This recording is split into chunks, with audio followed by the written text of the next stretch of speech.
Let's go Falcons! Hey yo, batter up, let the ball begin. Solano Falcons, about to show you how you win. Cause this is our year, man, forget the past. We taking over right now with our pitching staff. When the count's 0-2, every hit is so through. Fastball right by them, they had no clue. It makes a jaw drop, they got no choose. Strike three, you're out, homie, let them know blue. Solano took the plate and you know it's on. He swings for the pitch, it's going, gone. So don't try and step to the Bay Valley champs, cause we're coming for the pennant. This the Wallachie, yeah.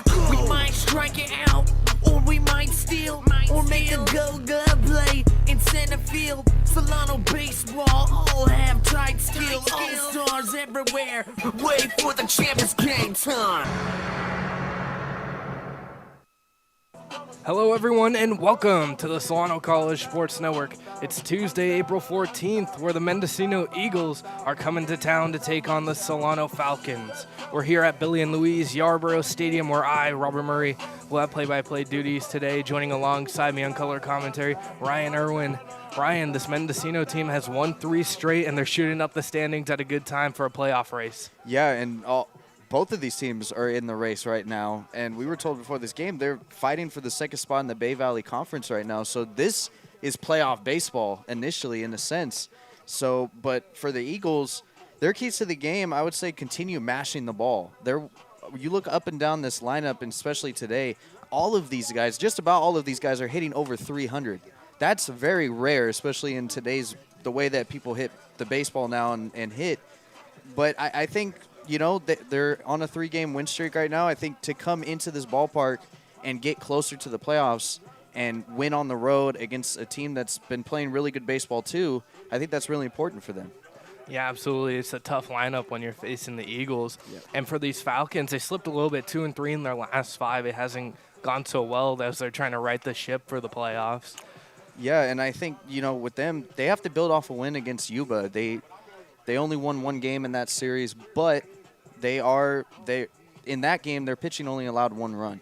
And that's something that I think is going to really help them down the line, is keeping the ball in the ballpark, keeping runners on base if they do get on base, but also, most importantly, don't allow a bunch of runs. And their starting pitching staff this season has not really been the best, but I think if they can close that gap, be a little bit better, build off of the win against Yuba, they're going to be really good. Yeah, absolutely. Let's see if that win could translate into this series right here. But let's go ahead and meet your Falcons starting lineup. Daniel Rios, Pinole Valley High School. Your Falcons starting lineup. Your designated hitter. Dylan Snyder, Napa High. Playing second base. Jace Parkinson, Angelo Rodriguez High School. The left fielder. James Burgess, Vintage High School. At shortstop. Mason Sayre, Willis Hewitt High School. Playing right field. Teo Ka, Phoenicia High School. Your third baseman. Michael Rivera, Vacaville High School. At first base. Bryce Alcantara, Vanden High School. Catching. Sean Moffitt, Vacaville High School. In center field. Isaiah Pazmino, Winners High School. Your Falcons starting pitcher. Daniel Rios, Pinole Valley High School. Yeah, your Falcons starting lineup that's hoping to produce today. And we're going to send it over to our lovely field reporters, Joshua Hika and Maxime Fullen, with a little bit more information on these two teams.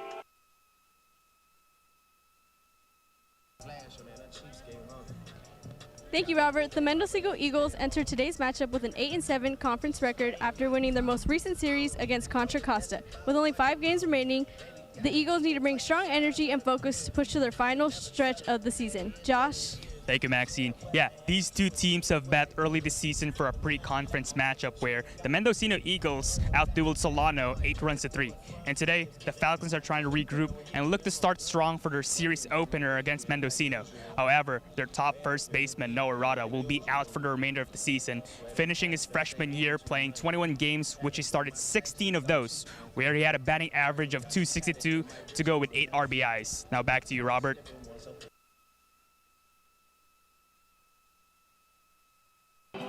Yeah, unfortunate news for Noah Rhoda. It just sucks that he won't be able to complete his freshman season, as we are going to get ready for the national anthem here at Billy and Louise Yarborough Stadium.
National anthem just concluded here at Billy and Louise Yarborough Stadium. And Ryan Irwin, if I could give you the pleasure of reading the Eagles starting lineup today. Yeah, so the lineup for the Eagles is going to go like this. Leading off is going to be Ford, followed by Aguilar, Joseph, Troy Rizzo. He's really hot right now in the cleanup spot in left field.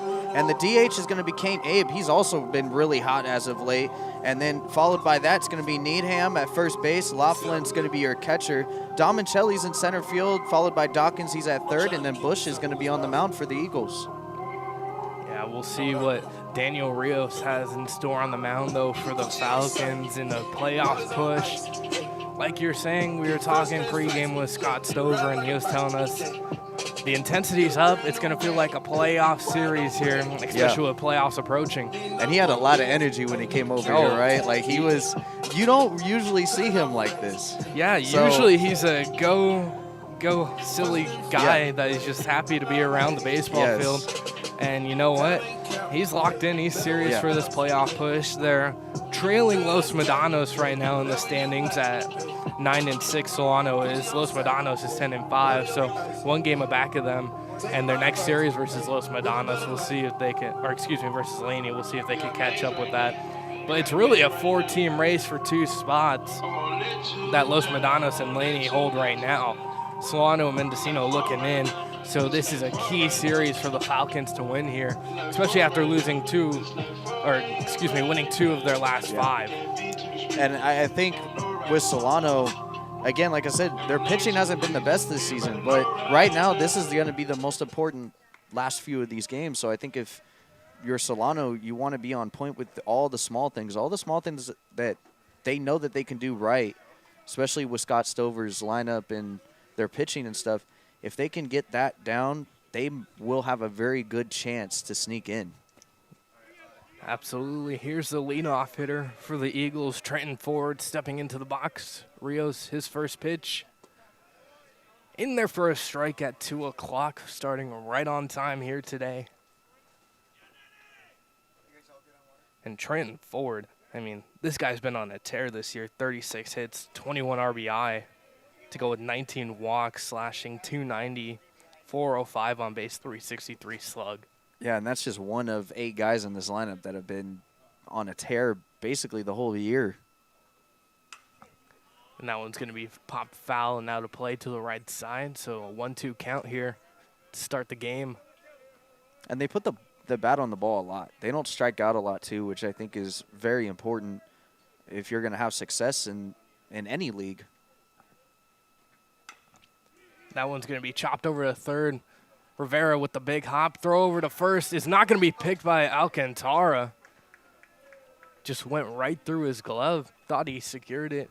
Yeah, that was a little bit of a low throw from Rivera over at third base, but sure if you're Alcantara, you probably would want that one back. It is going to go down as an error against Rivera, though, on the throw. So Trenton Ford reaches, and now up Elijah Aguilar. Playing right field today for the Eagles with the man on. First pitch to him. Strike on the outside part of the plate. 0-1. Yeah, he comes in with a 352 batting average on the year, 17 RBIs, and 54 at-bats. He has 19 hits. Just solid hitters up and down this Eagles lineup. Rios' pickoff move. That's the second time we've seen Alcantara not catch the ball. I think if he held on to that, he might have had a chance to get him. That was really, really close. Alcantara is going to look at the glove and say, what's wrong with you today? There might be a hole in it. Another pickoff. Back in standing this time was Ford. Really big games here late in the season. Rios comes set, looking for a double play to start off this game. Runner goes. A pitch out, throw down, and it's not in time. Ford able to avoid the tag from Sayer, and he's in that second. Yeah, they read the steal right. They knew it was coming, and they still couldn't get him. So the count is 1-1 with the man in scoring position here for the Eagles.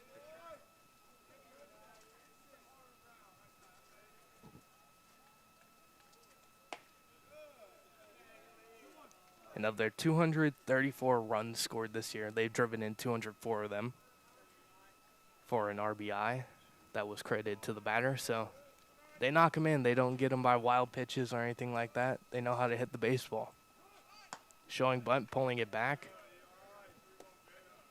Seeing Moffitt get a start here. It's the first time we've seen him start here on the Solano College Sports Network.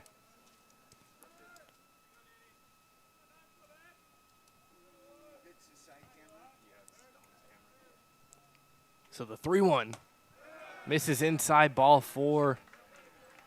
First 2 plate appearances have an error on Rivera and now a walk to Aguilar. Yeah, in that last series that the Eagles got the sweep against Contra Costa, the first 2 games, they just blew them out of the water. They won 10-1 both those games, and then the third game was 3-2, but their offense can flat out hit, especially when they're seeing the ball well. Another first pitch strike here for Rios. It's all about finishing the hitters off. Wind is blowing out straight away to center. Rios checks on the runner. That one hits the outside corner for a strike, so 0-2 to Dominic Joseph.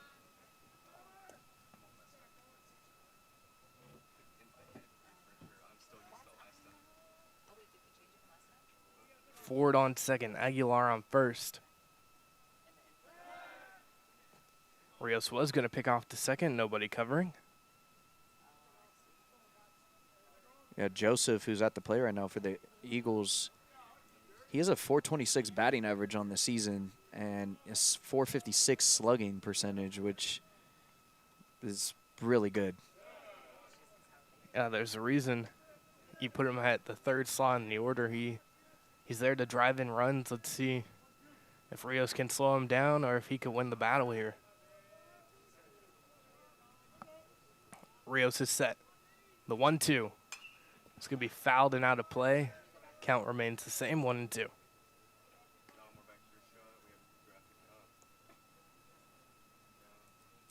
The sophomore standing 5'10", 170.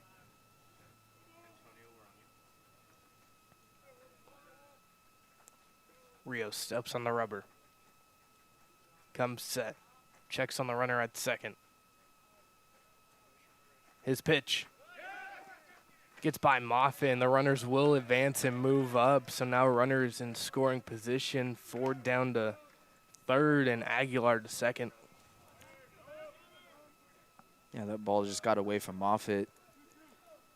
It's not an easy thing to do as a catcher, You try to keep everything in front of you, but sometimes it can get away from you. And that one hits the zone, strike 3. So Rios gets a strikeout looking for the first out of the ball game. He utilized that beautifully on that curveball. That was the best pitch that he's probably thrown the whole day in this inning so far. If he can establish that pitch, it's going to be really difficult for the Eagles to hit him today. The 0-0 swung on and missed. Troy Rizzo took a big rip at that one. Rizzo coming into today, .314 batting average, but he's driven in 33 runs on his own. That's impressive. It means he comes through in a lot of situations like this. Be huge for Rios to get him out somehow. That one missed outside, 2-0. Or excuse me, 1-1.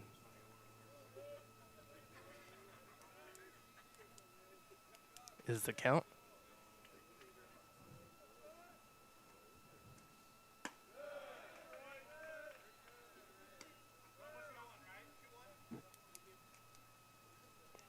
That one misses high, so the count is now 2-1. Scott Stover getting a check on it.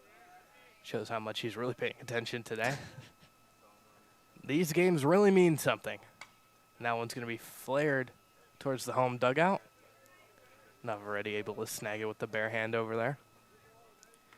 Already we've seen Rios use a lot of his off-speed pitches. And we know when he's going right, those pitches are very difficult to hit.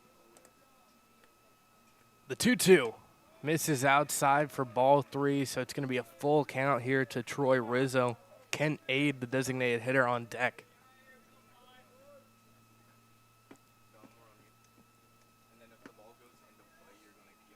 Rios comes set with the 3-2. His pitch is going to be fouled back, so we'll do it again at 3-2.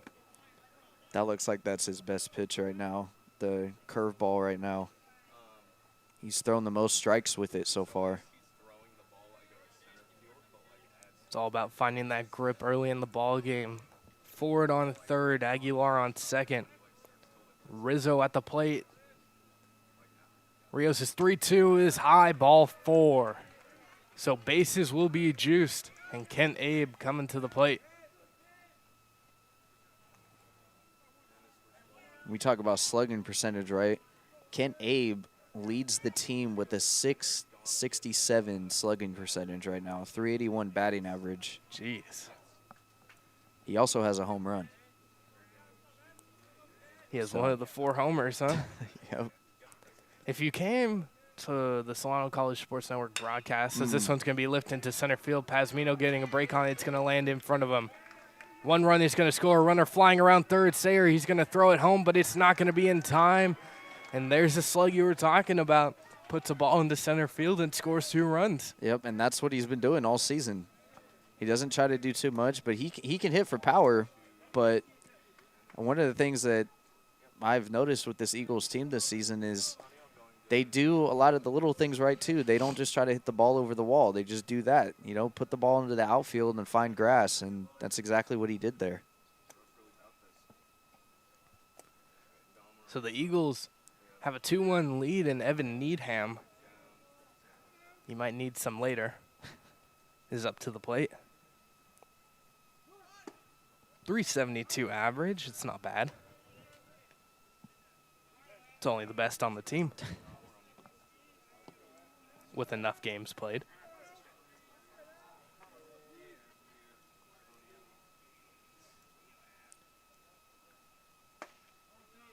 And that one missed outside, 1-1. So Solano, they're going to have to play from behind today and in a very important series here at Billy and Louise Yarborough Stadium. They are the home team for 2 of these games, so hopefully they can take advantage of their field that they know so well. Swung on and missed from Needham. That was a great curveball from Rios. I would go right back to that.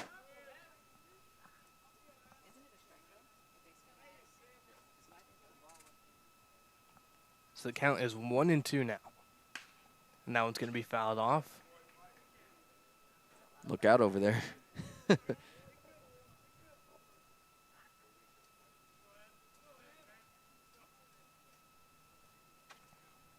Yeah, it's very scary when a liner goes right towards you, it feels like. Working a good at-bat right now is Needham. Evans driven in 22 runs himself, has walked 6 times, does have 14 strikeouts to go along with it. But Daniel Rios looking for what the doctor needs, a ground ball double play. And that one's going to be smacked into center field. It's going to land in front of Pazmino. He's going to throw it to the cutoff man, and the bases are going to stay loaded as Alcantara finally tracks down the ball. And he was sitting on that because that was a really, really good curveball from Rios. It was up, though. And if you're sitting on something like that, he did exactly what you're supposed to do with it. He lined it right back up the middle. Yeah, definitely not the start you want here if you're Daniel Rios. It's all about limiting the damage. You can't let any more of these runs score, especially for the morale of the team early in this game. The 0-0 misses for a ball, 1-0.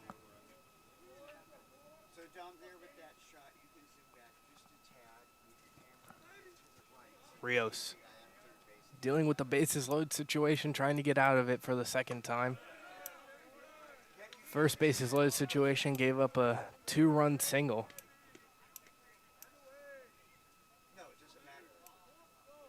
Mendocino leads 2-0. Rizzo on third, Abe on second, Needham on first. And that one missed outside for a ball. And the count is now 3-0. This Eagles team does not chase. They do not go out of the strike zone very often.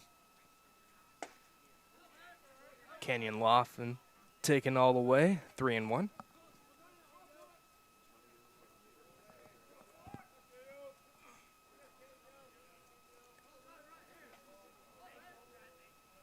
Rios wasting a lot of bullets here in this first inning.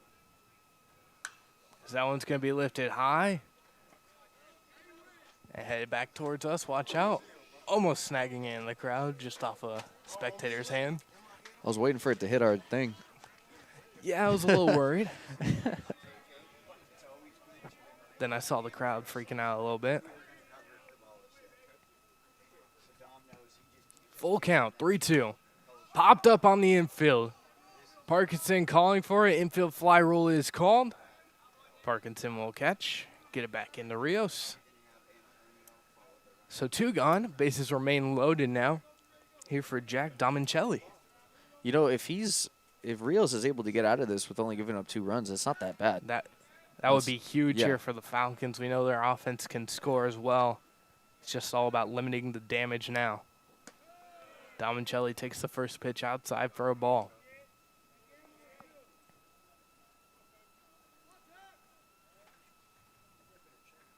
Just one good pitch of getting out of the inning. Rios still fighting the command right now.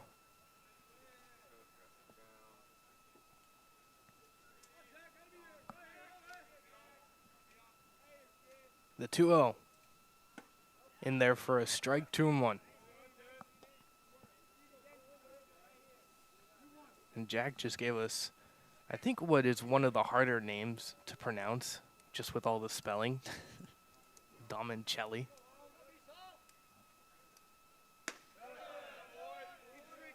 Gotta wonder what ethnicity that is. I'm not sure. Maybe it's a good name. Maybe some good research will help us. We could look on it later. That one's going to be fouled back. So big situation here. 3-2. Rios trying to get out of the bases loaded jam here.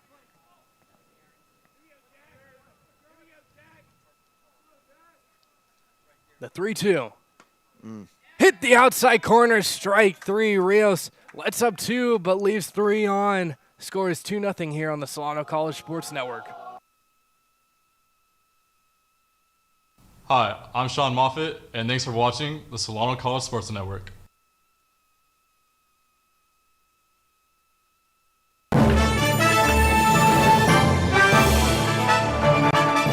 everyone. I'm Elijah Reed with your Solano update. In the Solano College Theater next Thursday afternoon at 4 o'clock, the immensely decorated Solano Speech and Debate team is hosting SEC Speech Night, complete with the team showcasing their vast talents through lively interpretations, on-the-spot debates, and traditional platform speeches. Last semester's Speech Night entailed a special reenactment by team members of the Boondocks episode, The Trial of R. Kelly. The Solano Forensics team has widely been recognized for their consistent medal-ranking performances, roping in multiple first-place finishes in multiple competitions. In their most recent contest at the California Community College State Championship Tournament, not only did Solano take home first place in team sweepstakes, SEC students Francesca Franco and Mahari Wright both took home bronze and gold medals respectively in the championship extemporaneous debate, with Franco also taking home silver in the championship point of information debate. Come watch the team put their hardware and critical acclaim to the test in multiple different, serious and casual fashions for free with a friend or two. Again, it's in the theater here on the Fairfield campus, April 16th at 4 o'clock. $5 donations are suggested. I'm Elijah Reed, and that was your Solano update. Welcome back here to the Solano College Sports Network. The Falcons are going to have to go to work here as they're down 2-0. But it's going to start off with Dylan Snyder, Jace Parkinson, and James Burgess. Your top three hitters. Hopefully they can extend it to Mason Sayer and Teo Kopp, the top run producers on the team. At Jace Parkinson, we were just talking about him before the game. He has a .341 batting average, 30 hits, and 88 ABs. Yeah, he leads the team in average. Yep. And if you asked anyone who's going to lead the team in average, I imagine Jace might be on that list a little bit, but you probably see your Mason Sayer, Teo Cobbs, those people of the world. But good for Jace Parkinson. Love what season he's doing. He's mainly the sack hit guy on the team. Yeah. There's a runner on, he's going to show bunt. And that's such a valuable thing to have on your team in your lineup, because there's so many guys that, especially the way that baseball is nowadays, you don't see a lot of that. You don't see a lot of guys that are willing to sacrifice themselves to get a run home or to get a runner over, and he does just that. But he also hits and he gets on base. So that's a good thing too. And then Teo Kopp's up there too, 322 batting average. Mason Sayer, 321 batting average, 35 hits and 109 at-bats. Yeah, these guys all, when they get hot, they get on base. Yeah, Mason Sayer, 16 walks, Parkinson and Kopp, 11 each. So Dylan Snyder, he's trying to set the table here for the Falcons in the bottom of the first inning. And if you're thinking to yourself, the Mendocino Eagles look like the Milwaukee Brewers, I said the same thing. I did too. You pointed it out. The uniforms are just eerily similar, but they're slightly different. Just slightly. Here's a starting pitcher, Bush, trying to have a good outing here for the Eagles, who are also in that playoff race with the Falcons. Dylan Snyder's worked himself into an 0-2 count early.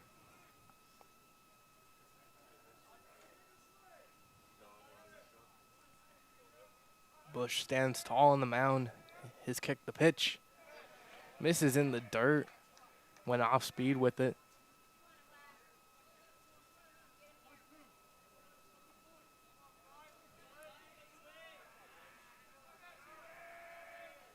Dylan Snyder with a 1-2 count. Takes that one outside for a ball, 2-2. And it'll be good for Snyder here to even just work the count full, have a longer AB. Try to get to Bush early, as the Eagles did with Rios. Swung on and missed from Dylan Snyder. Bush strikes out Snyder for the first out in the bottom of the first. Yeah, he chased that fastball on the outside. That was a perfectly placed fastball. He's very top-heavy, the Bush is, for Mendocino. He goes right over the top, which that can be very hard to read as a hitter. That one hits the outside part of the plate for a strike. 0-1.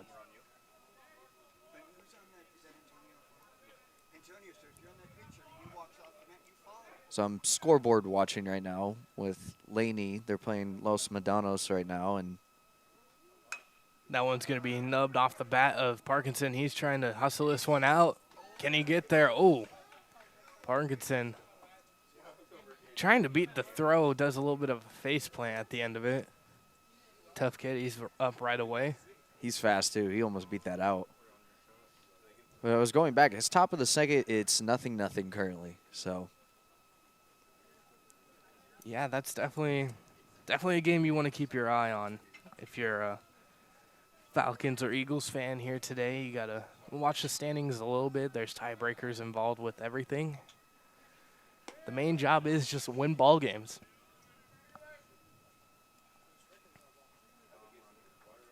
So nobody on and 2 out.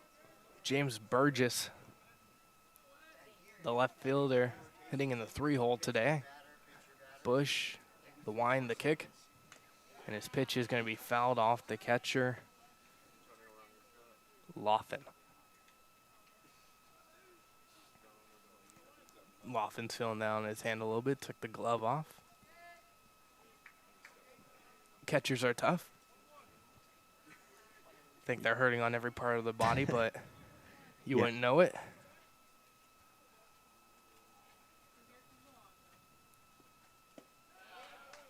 And the 1-1 is in there for a strike, so the count is now 1-2.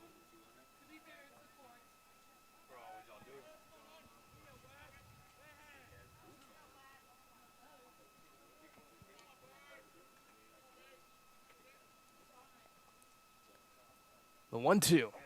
It's going to be fouled back and out of play. That one's in the creek somewhere for James Burgess, who's still in that 1-2 hole. He's trying to get on for Mason Sayer, who's on deck. Bush, the pitch, fouled off again and out of play. Scoreboard here at Billy and Louise Yarborough Stadium is having a tough time. Problem is now solved. It was going on and off the whole bottom of the first inning. wasn't even on just a minute ago. The 1-2 swung on, foul tip into the glove of Laughlin. So 2 strikeouts in the inning for Bush. The score remains 2-0 here on the Solano College Sports Network. I'm Michael Rivera. Thank you for watching the Solano College Sports Network.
Welcome back to the Solano College Sports Network. Scott Stover, the stoic man that he is, sitting over there on the Falcons' home bench. And coming up, Cooper Dawkins stepping into the batter's box. Daniel Rios trying to have a cleaner inning here. Yeah, if he can have a quick inning. He threw a lot of pitches in that first inning. And probably if you're Stover, you want Rios to at least go a few innings here in this game. It's a really important game. You don't want to, your bullpen you don't want them to be having to come out and use a bunch of arms. It's never a good thing if you're a team. Especially all hands on deck as the playoffs approach. You don't want Rios to have a short start here.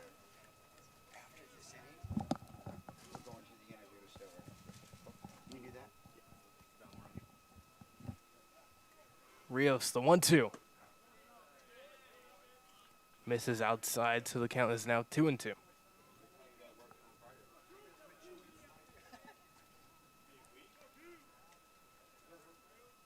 And if you planned on, as the 2-2 is going to be lifted into right field, going back on his cop with the play, one gone.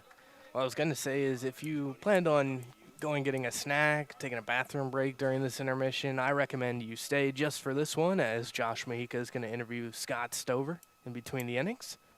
So, Man of the if you're hour. tuning in live, make sure you watch it after the final out of this top half of the inning is recorded. We're going to keep it here and then send it over to Josh when they're ready. Back to the top of the lineup, though, Trenton Ford led off the game by reaching on an E5 from Michael Rivera.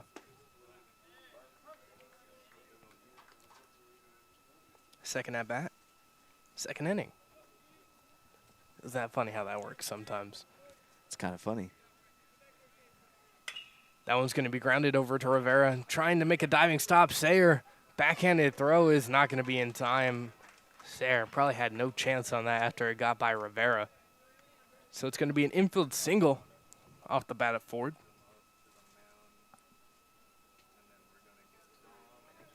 Thought Michael Rivera was going to make up for his error there. Thought Sayer was going to save the day. We've seen some really good plays from him over at shortstop. Oh, here's Elijah Aguilar now. Walked in his first plate appearance. Foul tip into the glove of Moffitt.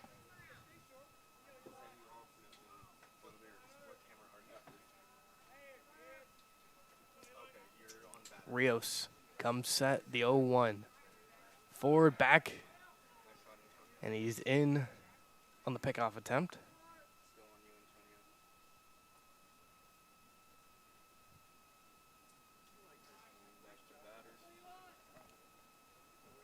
Yeah, Rios trying to avoid the long inning here. Runner bluffed like he was going.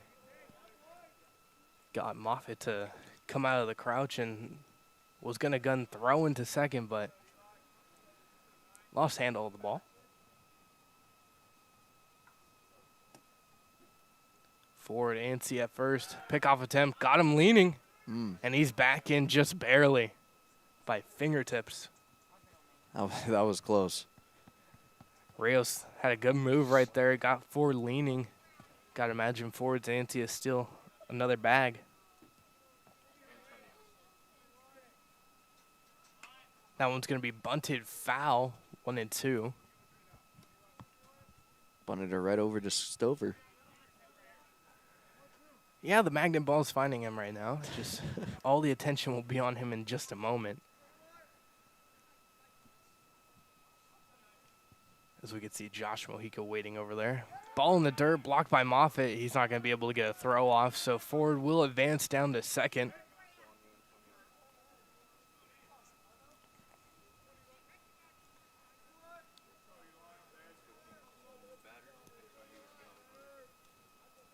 It's just tough sledding right now for Daniel Rios. 2-2, runner on a second. And that one missed just below the knees. So the count works full. Well, one of the things I was looking at, too, is, we talk about Solano's pitching struggles. Opponents are batting .282 against them, and that's counting their starting rotation and bullpen. So it's something that they definitely want to clean up going, through these last few games. Pickoff attempt over to second. It hits the runner forward. He's going to scamper over to third. Mason Sayer not able to keep track of that one. So Ford, just with being a threat of running, has made it all the way to third. Yeah, when Rios whipped around to throw it to second base, no one was there. Sayer came in late, and I don't think they expected Rios to actually throw it to the bag. So now anything hit to the outfield probably will score forward.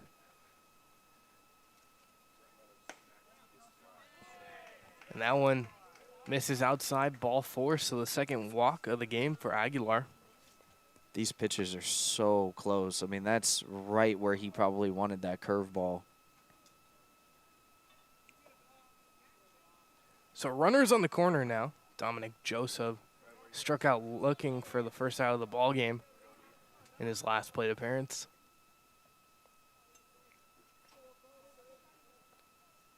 Rios, the 0-0, in there for a strike. Rios, he's been pretty good at hitting these first pitch strikes, just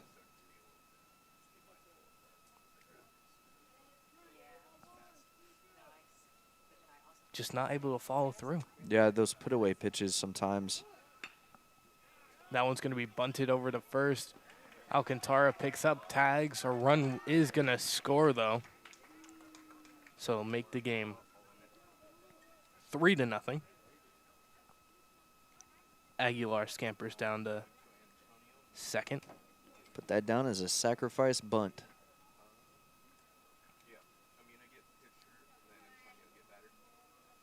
And interesting you say sack bunt because they only had 10 of those coming into today. And that one's going to be grounded over to first. Alcantara is going to flip over to Rios for the final out of the inning. One run does come in to score. Forward was havoc on the bases. 3-0 here on the Solano College.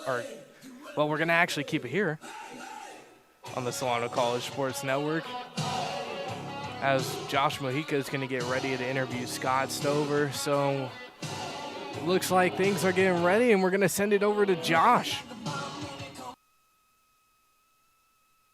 First in the first inning, how do you guys want to counter that heading on to the bottom of the second? You know, I mean, they came to play today, and I feel like our guys are still trying to find their way to the ballpark. We just haven't shown up yet, so it's only the second inning.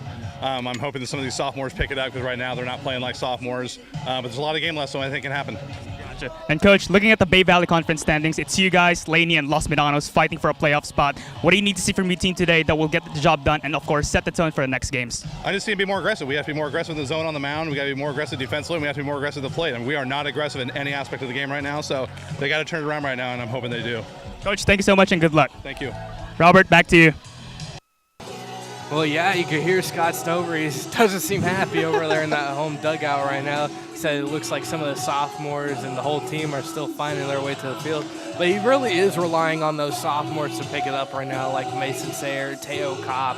Yeah. You want those players to really lead your team. And Daniel Rios also, he had a tough first few innings here on the mound. He needs to figure out, get deep into this ball game somehow, some way. And you're looking for Mason Sayer here to lead off the inning in a good way. Yeah, and I mean, Stover's right. The veterans, like on any team, especially when you're playing competitive games that count, your veterans have to lead the way. You can't rely on the freshmen, no offense to them, but they're most likely, you know, this is their first time playing these big games, in college at least. And so you have to rely on guys like Mason Sayer and Teo Kopp and Jace Parkinson. We've seen these guys come through in big moments. We've seen these guys at their highest peak. So Stover's right. Like, these guys, the veterans have to lead the way for sure. Absolutely. So let's see if Mason Sayer can get things going here in the bottom of the second inning. Falcons trail 3-0.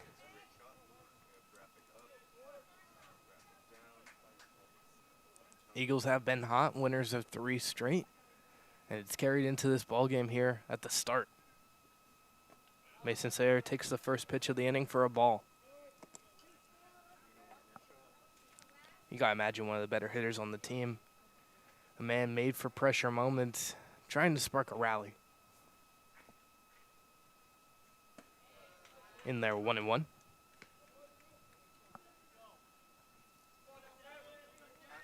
But he is very patient up at the plate, Mason Sayer is. Yeah. The 16 walks leads the team. Very high on base. And he's going to rip that one into the right center field gap, going back on his Aguilar. He's not going to get there. It splits the outfielders. Aguilar stumbles as he's picking up the ball. Sayer, he's going to round second on his way to third, and it's going to be a leadoff triple off the bat of Mason Sayer. And that's exactly what he does, and that's exactly what you need, especially when you're down 3-0 early. You get a runner into scoring position, and he's 90 feet from scoring. So Mason Sayer, with his 3rd triple of the year, looking to do good things here for the Falcons. That's got to lead the team, right? I believe he's up there with the team leaders, for sure. They have hit 11 triples, now 12 as a team coming into this ball game.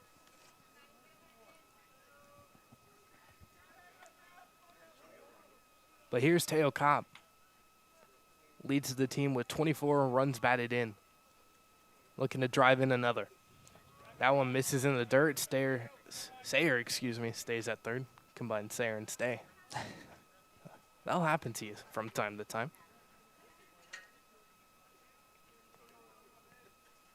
Kopp's just been amazing this year for the Falcons. Does have one of the 3 homers as well. He's been a vital weapon for them, too, in this lineup. I mean, when you're slashing 322, 417, 461, and he has 11 doubles. That's good. Swung on and missed. Evens up the count 2-2. That was his 1 home run swing he's allowed to have in this at-bat. Yeah, if you see a pitch you like, you're going to take a rip at it, but now it's just all about driving in Sayer from 3rd. Can't waste this opportunity here early in this ball game. Swung on and missed. Swinging at some high cheese right there. Yeah, the 2 high fastballs, it can look so good to a hitter, but if you're not catching up to it, you're never going to hit it. Well, here's Michael Rivera. Very solid ball player he is. Unfortunately, he let off the game with an error, but looking to make up for it a little bit right now. And that one's going to be poked into right center field. Going back is Aguilar, and he's making the snag out there in right center. It will score Mason Sayer from 3rd, so the Falcons are on the board, trailing 3-1. And what do you know? A sacrifice hit for the Solano Falcons. They've been doing it the whole year. Hi, I'm Hog Manila. Thank you for watching the Solano College. Yeah, definitely. You had to get that run home in this inning, one way or the other. Now here's Alcantara with the bases empty and 2 gone. But a run in. That one misses high and away for a ball. 1-0. And Bryce, it's been more of a platoon role for him. He mainly gets the starts when a righty's on the mound, but with Rhoda, the right-handed first baseman, out, gotta imagine he's going to see a lot more ABs, a lot more starts. Yeah, and he's a really good player. We've seen him at times. He has a lot of power. Obviously, with the platooning, he hits significantly better against righties than lefties, which is why he's in there a lot against righties. But, yeah, you're right. With him out, I mean, he's going to get a lot of time. That one's going to be lifted high into left field, going over is Rizzo, and he's making the grab. Almost overran it. 1 run does score. Falcons trail 3-1 here on the Solano College Sports Network. Hi, I'm Javi Manila. Thank you for watching the Solano College Sports Network. She's a... So we are at the Solano College baseball field here.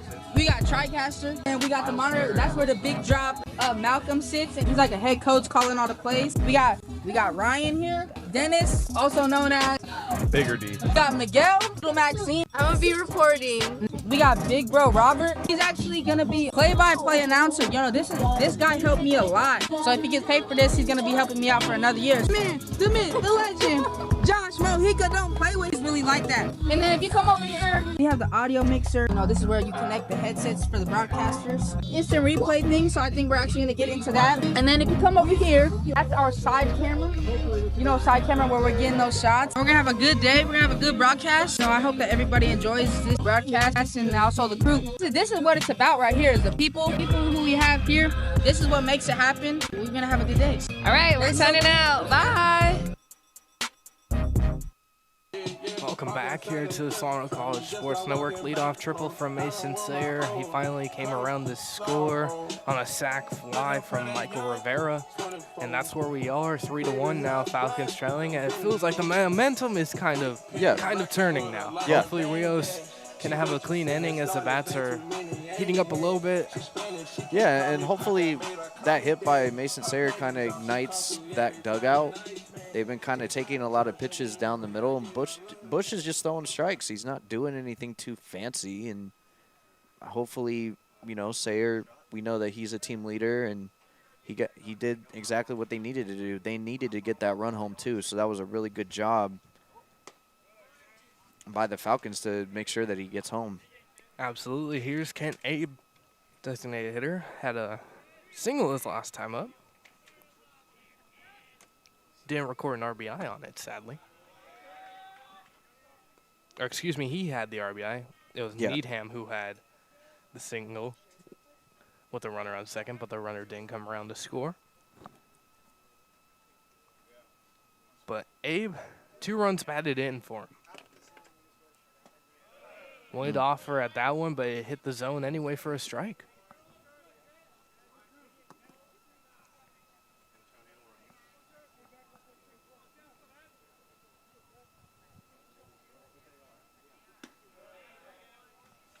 And that one misses for a ball. 2-2. As Rios trying to get the leadoff man this inning. The 2-2 is going to be fouled off. Hit Needham over there a little bit. Deflected off the neck. After it hit off the netting.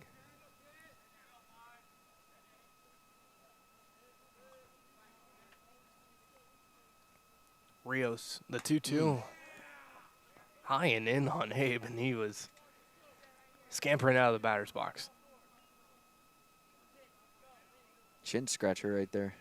Yeah, it's a little frightening for the man who stands 6'4", so you got to go a little higher than usual. That one's going to be fouled off and out of play to the right side, putting up a good battle right now. I don't even think Kent can hear his dugout. Listening to his own tune in his head.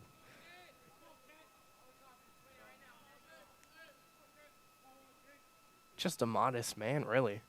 Nothing too flashy about him. The 3-2.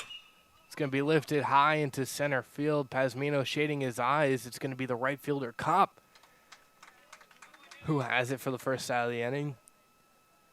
As the outfield was shifted to the left a little bit. Yeah, Kopp had to come way over to make that play, but it was good communication in the outfield between Pazmino and Kopp. So 1 gone now, Evan Needham, who had a single in his first at-bat. Swung on and missed the first pitch he sees, so 0-1.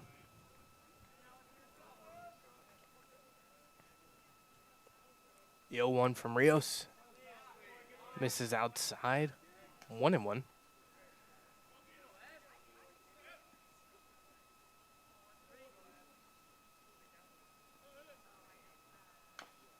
Fouled back. Head towards the home dugout a little bit. Rios has definitely looked a lot better this inning. I think this is, assuming, there's only 1 out, but assuming he can continue doing what he's doing this inning, this has definitely been his best inning on the mound in this game. Yeah, the stuff looks a little better right now for Rios in this inning. Swung on and missed. Strikes out Needham swinging.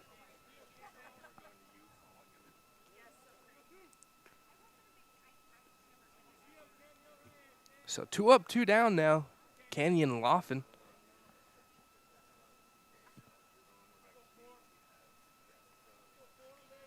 Digging in. First pitch to Laughlin. Misses outside for a ball, 1-0.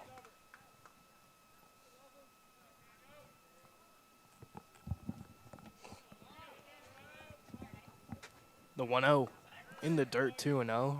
Rios still fighting the command a little bit, but it's gotten better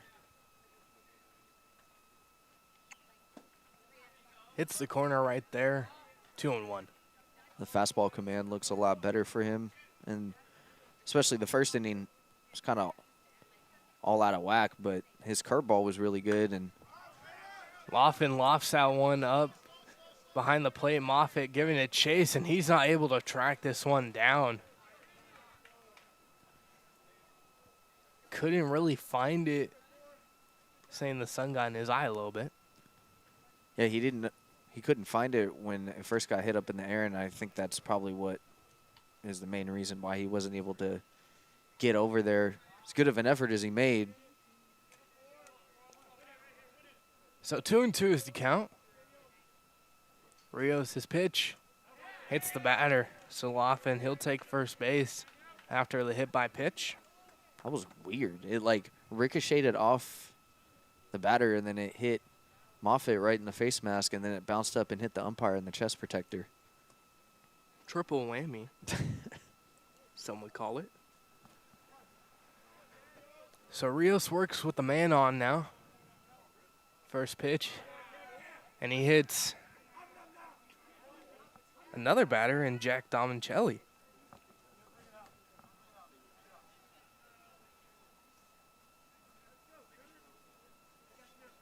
So all of a sudden, he's just lost command. Yeah, back-to-back hit by pitches, given up by Rios. So now 2 runners on with 2 out. So Laughlin on second, Domincelli on first. And now it's Cooper Dawkins. And all of a sudden, this inning has changed.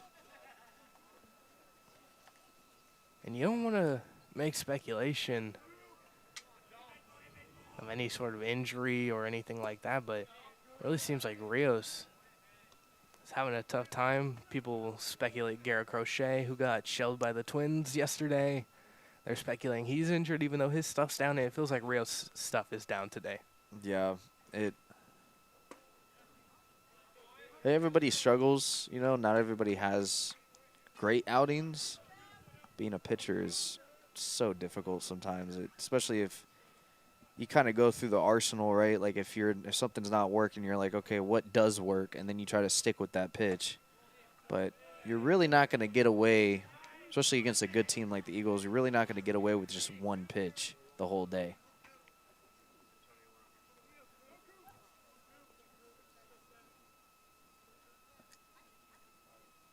And that one misses high, ball 4, so bases are now juiced for the top of the order in Trenton Ford.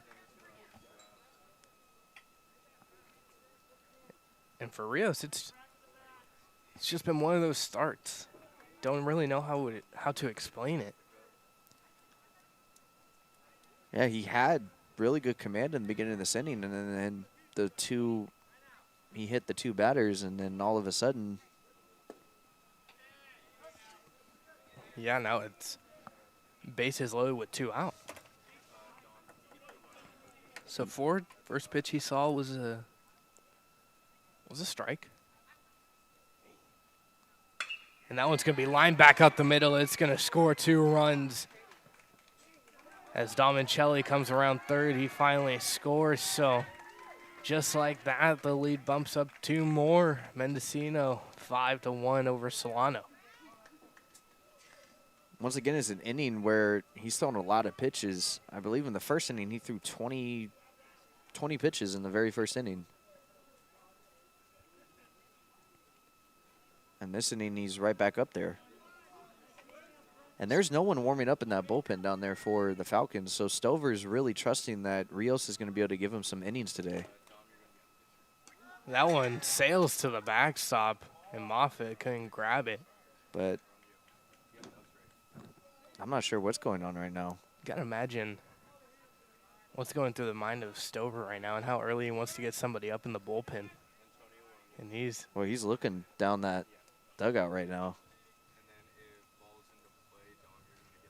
And it's interesting as we're seeing Kane Hill put the gear on now.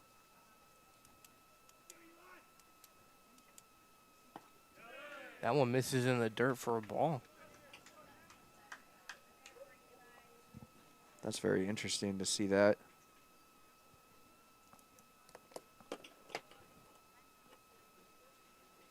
Yeah, you saw Stover lean and look at his dugout. And he told someone maybe to get warm. Maybe that's why Kane Hill's putting the gear on. That could be.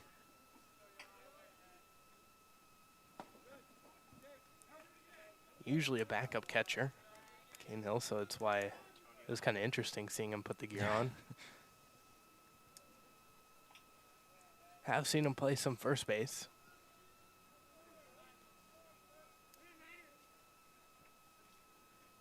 And that one's going to be grounded over to first, over to Alcantara. He flips over to Rios, and that'll be the final out of the inning. Eagles score 2 more. They lead 5-1 here on the Solano College Sports Network. Hi, I'm Teo Kopp. Thank you for watching the Solano College Sports Network.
Back here to the Solano College Sports Network. So Kane Hill is just going out there to the bullpen to catch some relievers warming up. And here is Moffitt to lead off the inning. Scott Stover sitting in his usual spot. And here's Bush, ready for the first pitch of the inning. And that hits the outside corner. Trying to check with my phone camera who's stretching up down there.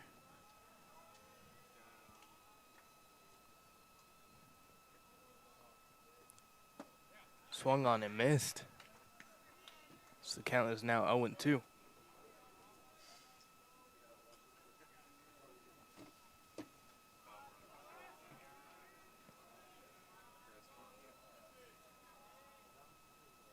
Bush is 0-2. Misses high for a ball, 1-2. Moffitt trying to get on base for Isaiah Pazmino on deck. It's like and they're trying to have a long inning here. Graziano is the pitcher stretching down there, so. Swung on and missed from Bush. He's delivering good pitches right now. Moffitt heads back to the dugout. And here's Isaiah Pazmino. The sophomore stands 5'9", 170.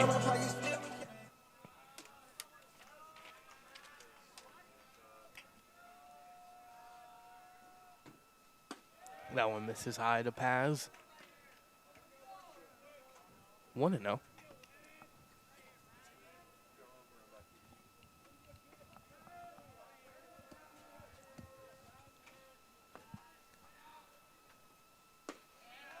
Bush hits the zone right there, 1-1.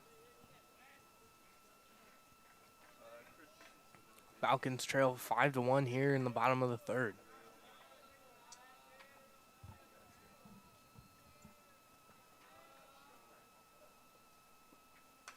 Pesmino fouls that one back. 1-2.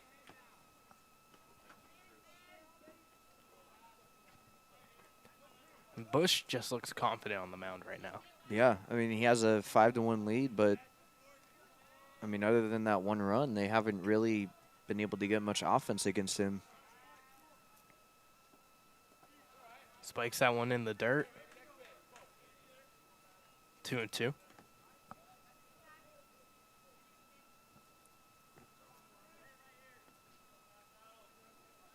Sophomores need to find a way to claw their ways back into this one, Silver was saying.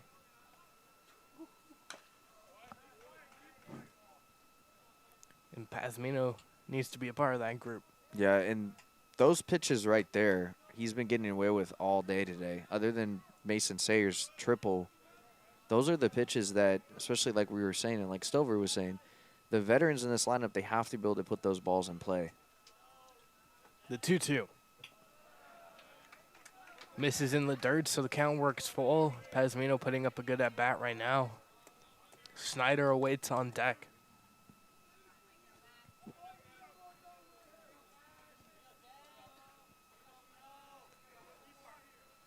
Bush is 3-2. It's going to be lifted into left field by Pesmino. Going back is Rizzo. Has a play, 2 gone.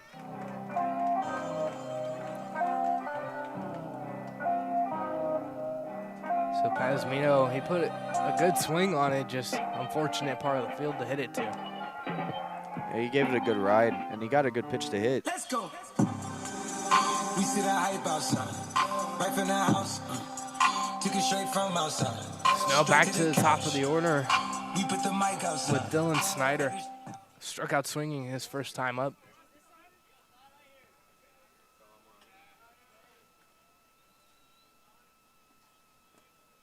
That one misses in the dirt for a ball, so we've seen a little bit more pitches from Bush spiked in the dirt this inning. Yeah, he's utilizing that off-speed pitch a lot, and it's not missing bad in the dirt. It's missing, like, right where you would want it to miss. That one's going to be popped up high along the foul line and left, and slipping in the grass was the shortstop Ford. He was giving it a good chase. He came over. So he found the banana peel we placed out there and left. That's what happens when you have home field advantage. You know exactly how the field is. And that proves that Ford is indeed on the away team. I was more worried for the bullpen people out there, though. Ford was looking like a Mustang right there, as this one's going to be lined into right field for a single off the bat of Snyder. That was a good hit in the right field. Got a fastball out over the middle of the plate. And that's like what I was talking about. Bush is throwing a lot of those pitches just right there. He's kind of on cruise control right now. He hasn't really had a long inning. So I think if you're Solano, I would, especially when you go through this lineup again, I would be very aggressive early in the count against Bush because he's throwing a lot of first pitch strikes. Yeah, you can see right there, first pitch swing from Parkinson, and just missed it.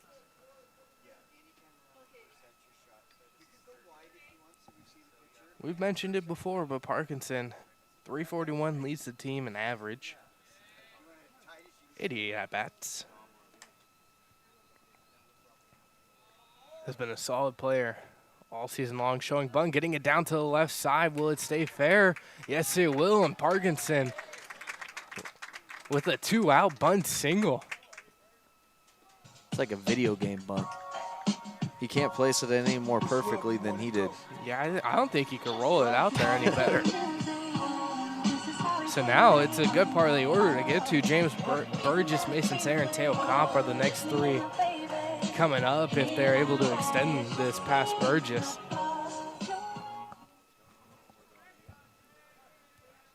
So it's a good time for something to spark here with 2 outs. You have Snyder on second, Parkinson on first. Burgess takes that one outside for a ball.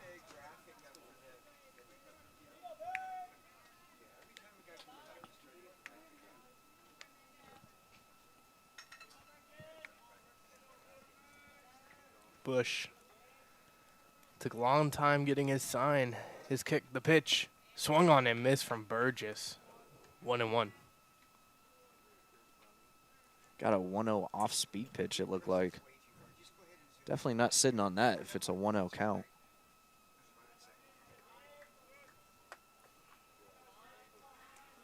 Pressure mounting on Bush. 2 runners on, 2 out. Swung on and missed again from Burgess. So same part of the zone they're attacking. Slowed him down, sped him up. Went off-speed pitch the pitch before, and then he went fastball. Bush comes set. The 1-2.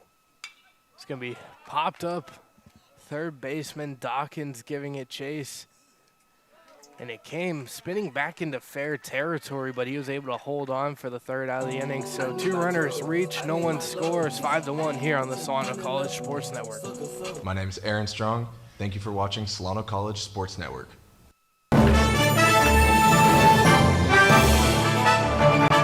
Hi, everyone. I'm Elijah Reed with your Solano update.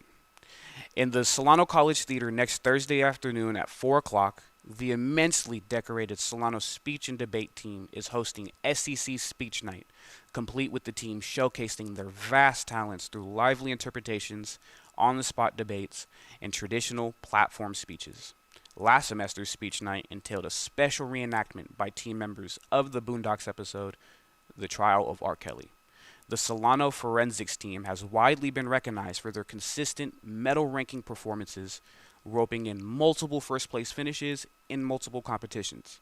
In their most recent contest at the California Community College State Championship Tournament, not only did Solano take home first place in team sweepstakes, SEC students Francesca Franco and Mahari Wright both took home bronze and gold medals respectively in the championship extemporaneous debate, with Franco also taking home silver in the championship point of information debate. Come watch the team put their hardware and critical acclaim to the test in multiple different, serious and casual fashions for free with a friend or two. Again, it's in the theater here on the fair. And welcome back here to the Solano College Sports Network. Falcons, they had a few men reach in the last inning, weren't able to capitalize on it with 2 outs, but still a lot of ball game to go. 6 more innings in this one. And Rios is back on the mound. With Graziano warming. And that one's going to be hit hard into left center field. Pasmino giving it chase, not able to get there. It's going to hit off the wall. Pasmino, he's going to throw it into Sayer. And it's going to skip past Sayer, go to Parkinson. His throw not in time, so it's going to be a leadoff triple for the Eagles here.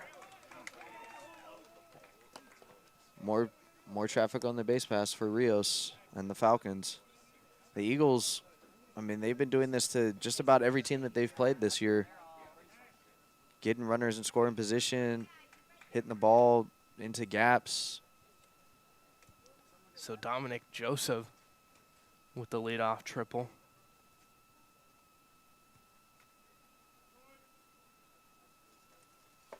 Swung on and missed here from Troy Rizzo.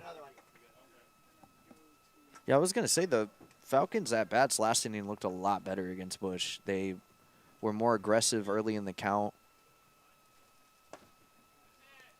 Yeah, absolutely. You pointed out first pitch fastball pretty much every time here for Bush right now, and Falcons, they're trying to take advantage of it. You got to imagine they're talking to each other in the dugout right now. Be aggressive on first pitch heaters. Yeah. And the strikeout looking there for Troy Rizzo. That was a big strikeout from Rios. So first out of the inning. And now up Kent Abe. Kent roped a 2-run single in his first plate appearance and then flew out to right in his second. And that one gets by Moffitt, and the run is going to come in to score. So Dominic Joseph's leadoff triple pays off without a ball being put in play. That's how the Yankees won their game last night against the Angels. Don't even. That's disgusting. A walk-off. Walk-off wild pitch. It was a good game, too, 11-10. Mike Trout hit 2 homers. Yeah, Aaron Judge hit and 2 Judge, homers. yeah. Game of the year, question mark so far? It's early on. Gotta imagine there'll be plenty more of good games later on, especially with higher stakes. So score is 6-1. Falcons are trying to stay in this one as they are in the midst of a playoff race right now. All the players on the field know it. Everyone in the dugout knows it.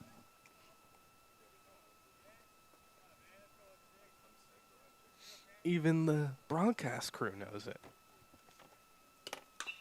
That one's going to be fouled down the third baseline. So Abe putting up a good at-bat right now.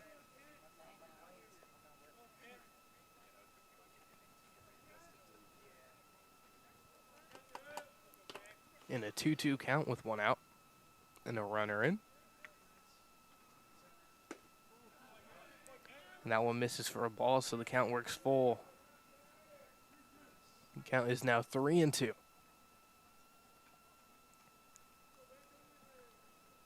Rios, the wind, the kick, the pitch. Swung on and miss. He strikes out Abe for the second out of the inning. That's impressive. 3-2 fastball just blew it right by him. Back-to-back strikeouts. Just unfortunate there was a wild pitch mixed into there. Yeah, unfortunately. But here's Evan Needham.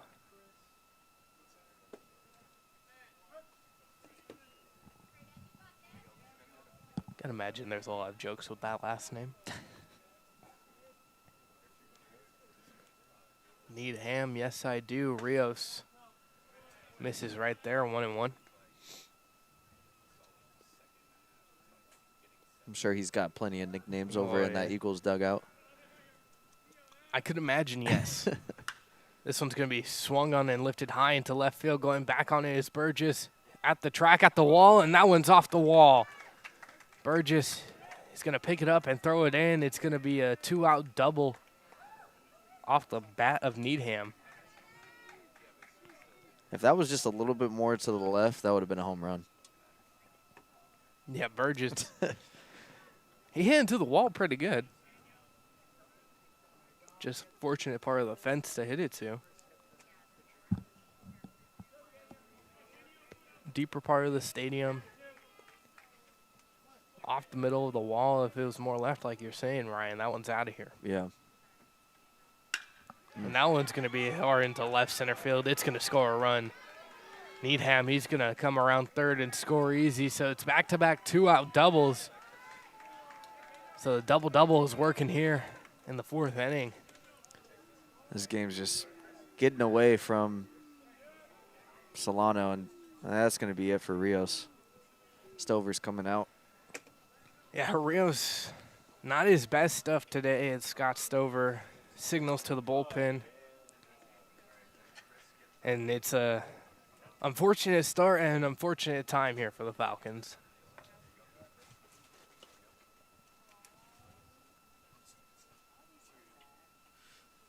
Rios not happy with himself in that home dugout. Pretty quiet right now. Score is 7-1. Not all of them earned runs, though, for Rios. Yeah, just a frustrating day. And I think from the start, like, Rios just wasn't locating his fastball very well. He didn't establish it early.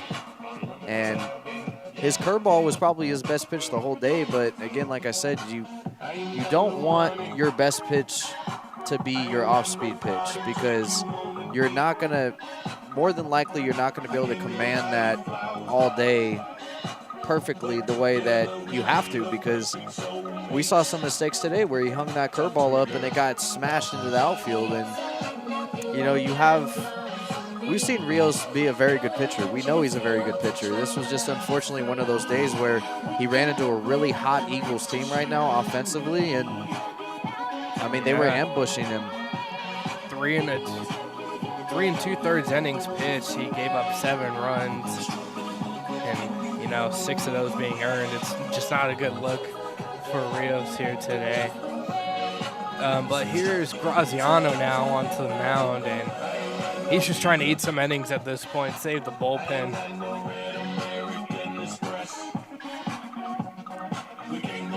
We have seen it in his warm-up pitches. He does have a good curveball.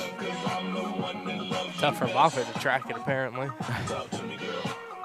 But you're never out of it in baseball, but it's looking bleak early on.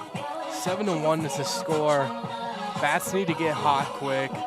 One more out for this inning to hopefully get the bats up. Yeah, Graziano, like we were saying, he throws that curveball a lot. He throws it more than he throws his fastball, but he can locate it well. And he can also locate his fastball really well. So he's going to come in, obviously, and like you were saying, Robert, Stover's going to want him to eat some innings. You don't want to overuse that bullpen, especially if you end up coming back in this game and you win it. You don't want these arms to be tired going into the last few games. Yeah, absolutely. You got to save your best men for the best times. And Mason Sayre giving the sign to Graziano right now. So it was back-to-back doubles that chased Rios from the ball game from Needham, then Laughlin.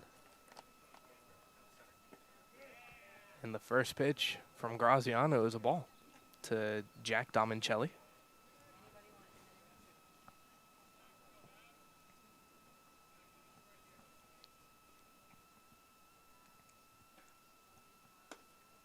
And that one misses outside, 2-0.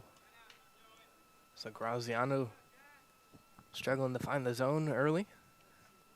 Only 2 pitches in, though. That one in the dirt, so the count is now 3-0 to Domincelli.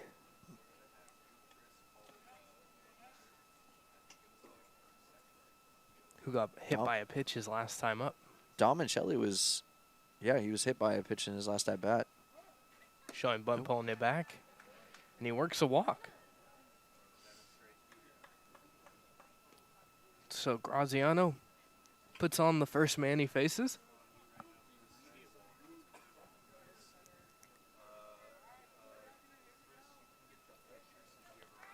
And now Cooper Dawkins.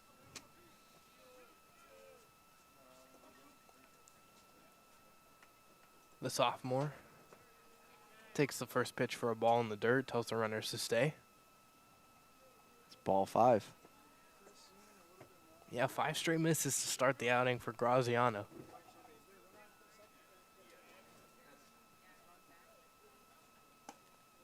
That one hits the inside corner for a strike, so 1-1.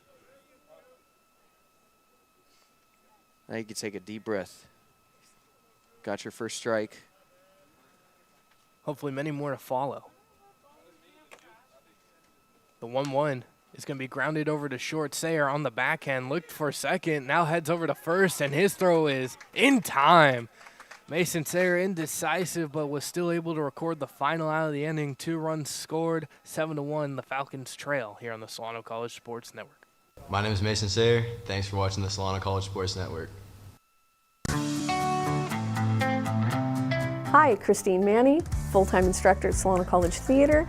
Have you ever been interested in coming into theater? Come over to Solano College and find out what it's all about. You can take classes, you can be involved in many different ways, and just come talk with us.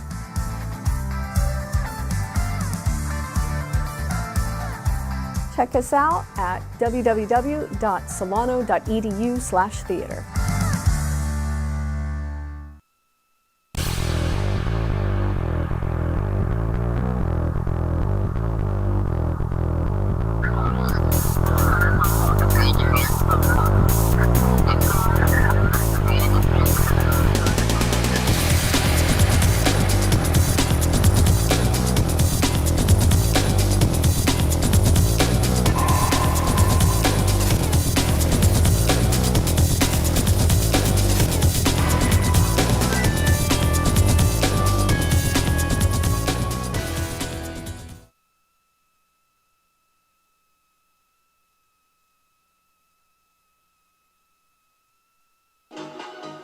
welcome back here to the Solano College Sports Network. It's 7-1 in the bottom of the fourth inning. Mason Sayre to lead things off, and it feels like every time he leads off an inning, good things happen, as we were shown last time with the leadoff triple came around to score.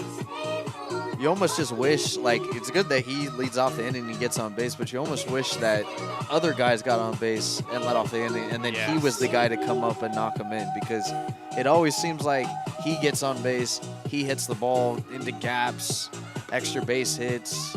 He does everything right as a hitter.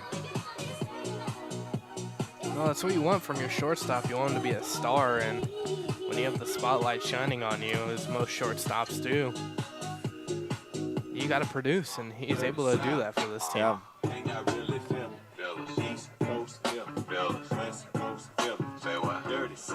Here we go.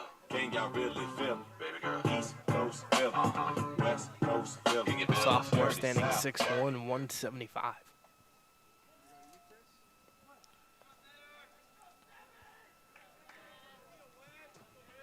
Bush has been excellent here today for the Eagles.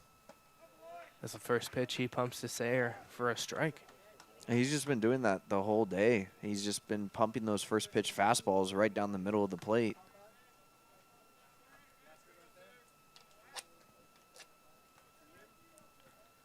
So the wind, the kick, the pitch. It's going to be grounded back up the middle and into the outfield for a leadoff single. So 2 leadoff hits for Mason Sayre in the ball game. First one being a triple, now this one being a single to start this inning, and sets the table now for Teo Kopp, who needs to get his bat going desperately. He does have good pop in that bat, has a homer on the year. And if he manages to hit one over the fence here and make it a 4-run game, you got to feel better about your chances, obviously. But it's just about keeping the line moving right now. Pickoff attempt over to first is not in time. Sayre back in with the slide.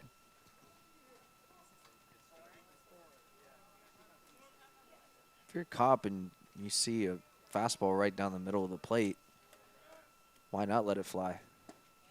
That one misses low for a ball, 2-0. So Kopp has the advantage as the hitter. Play your game. And he hammered that one foul. That was what I was talking about. He just hit it foul. Yeah, if you straighten that one up, that one might be finding a gap. But 2-1 now.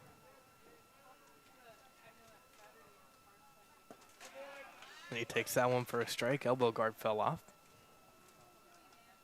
So 2-2 now to Kopp as Bush evens up the count.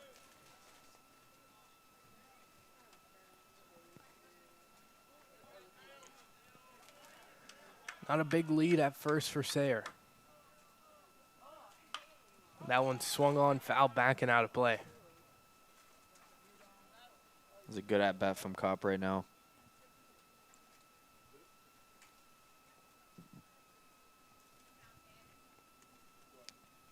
Yeah, 2-2 count right now, fouling off some pitches. Found a fastball to his liking. Pickoff attempt over to first, not in time. Found a fastball to his liking, just hammered it foul. If he can find another one of those and keep it in fair territory, it'll be a good start of the inning.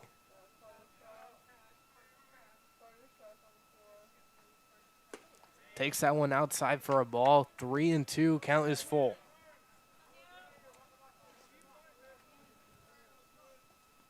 Michael Rivera, the man up next on deck.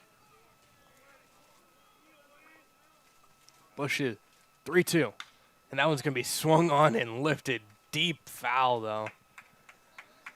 He's just out in front of that fastball. He's getting the pitch that he wants. If he can just sit back a little bit longer. And you can see that strength that he has. with how hard he's hitting these baseballs right now. Off-speed pitch gets caught chasing. One gone. He was definitely not looking 3-2 slider, that's for sure. So one gone. Michael Rivera coming to the plate now. A sophomore out of Vacaville High School. Just trying to keep the line moving.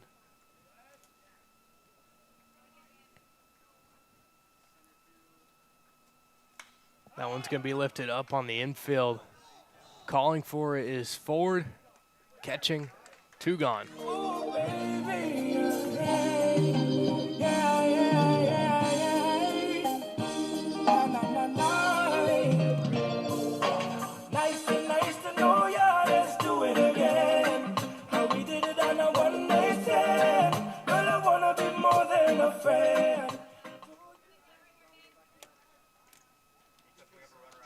So 2 gone, runner at first. Alcantara fouls this one back towards us.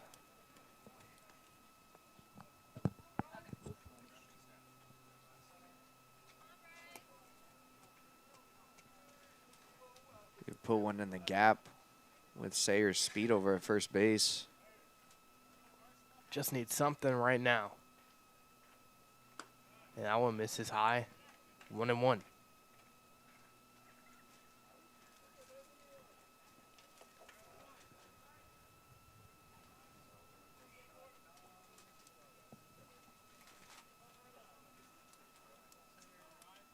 Bush misses in the dirt. Sayer, he's going to break for second. The throw is not going to be in time from Laughlin, so Sayer able to advance on the wild pitch. Good heads-up base running from Mason Sayer. He just needs a little bit of time, just a little window of time. Yeah, to show off that speed he has. Yeah. So Alcantara with the 2-1 count. Runner on second. Bush misses outside, 3-1.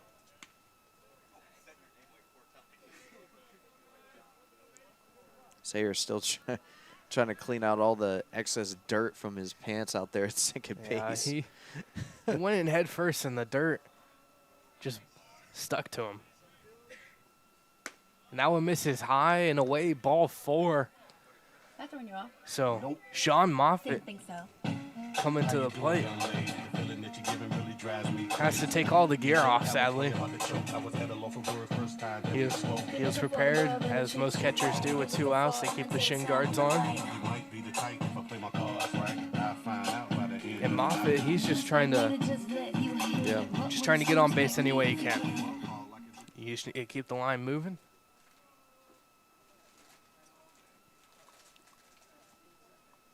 So 2 runners on.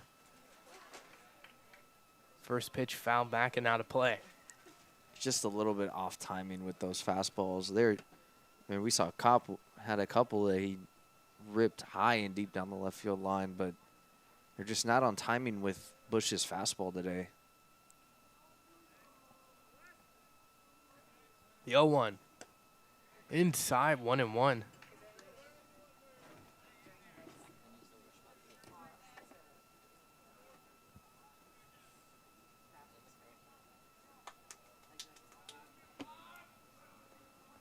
Two runners on, 2 out. Falcons trailing in desperate need of runs, and that is going to be no swing, hit by pitch. So bases will be loaded. I hope that Moffitt's okay. That hit him right in the hand. But the bases are loaded now, so that's a good thing.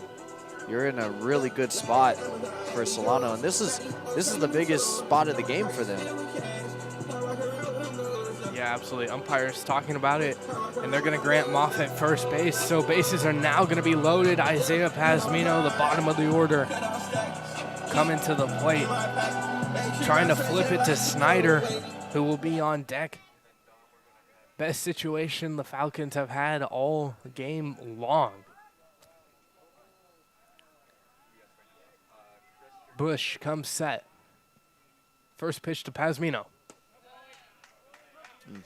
Inside and low corner for a strike. Falcons have been very patient this inning. They've been very patient. They've had some really good at-bats. They fought off some difficult pitches from Bush. The 0-1. Misses high, 1-1. And that's what they're trying to do to Bush right now. Trying to wear him down. He's having a longer inning than what he's used to right now.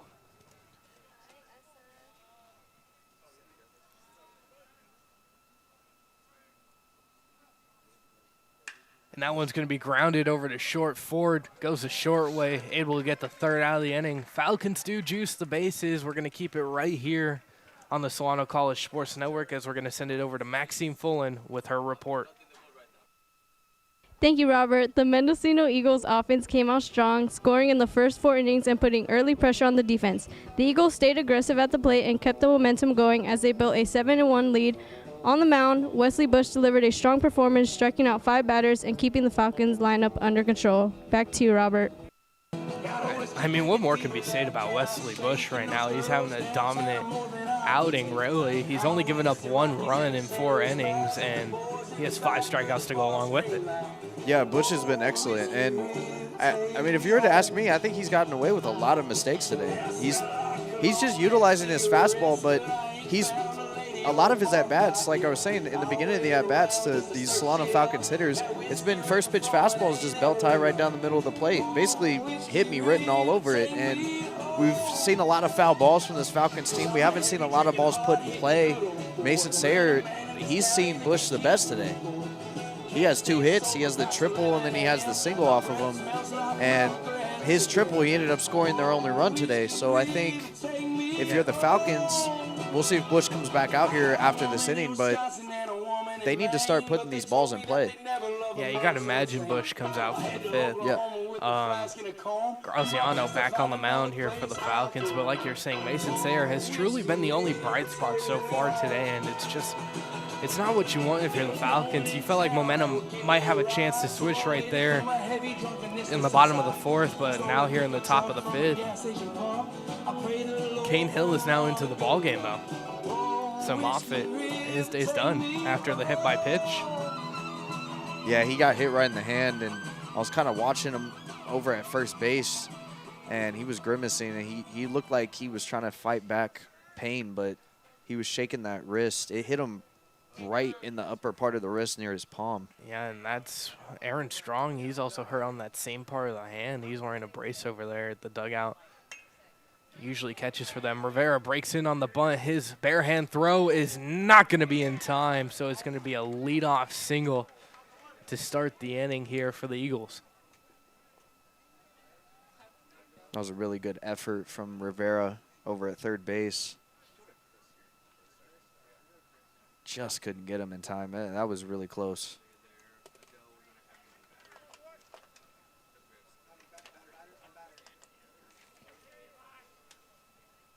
So just showing off the wheels was Ford. And now here's Elijah Aguilar. Ford going on the first pitch. And he's in there easy. I think he's got Mustang speed. I think so. That wasn't even a bad throw from Hill either. That was – Ford didn't even slide. I was actually thinking that he was going to end up being out because he didn't slide, but the throw was just a little bit to the right of the bag.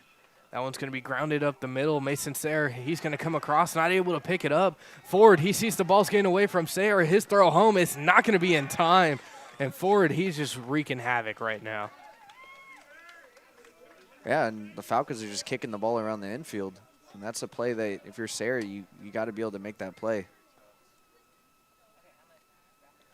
So the lead extends even more here for Mendocino. They've scored every single inning the Eagles have in this game so far. I don't even know how to score that last one. I mean, it's got to be a single. Sayer went a long way for it. And then an error after that by him. Aaron run scored.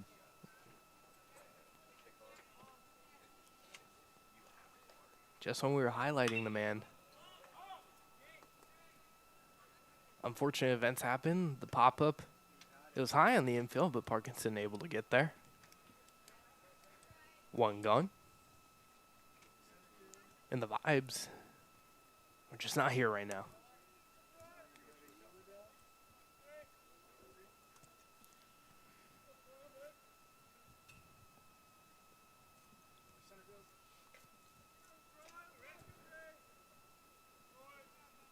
Graziano is 0-0, showing bunt, pulling it back. Dominic Joseph. Or excuse me, Troy Rizzo. I'm on the wrong part of the order.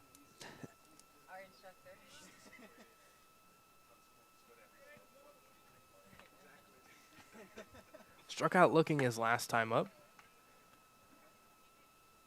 as Aguilar thought about going, but he stopped.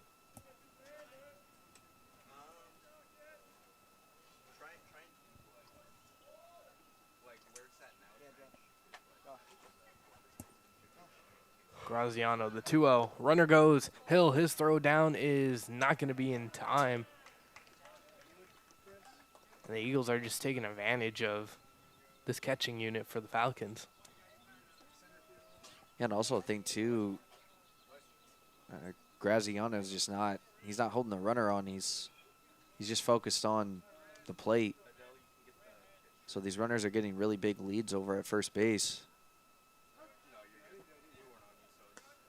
So the 3-0 hits for a strike, 3-1.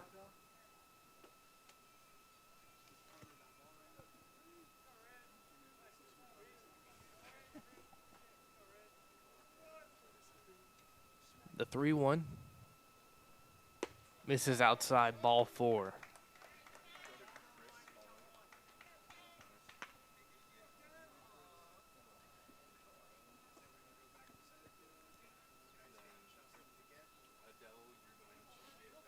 There is a pitcher getting loose in the bullpen for the Falcons. And that away bullpen is very quiet for the Eagles. Here's Ken Abe with 2 runners on. And he pops this one up on the infield. Shading their eyes, Sayer and Parkinson. Infield fly is called, but Sayer with the catch anyway.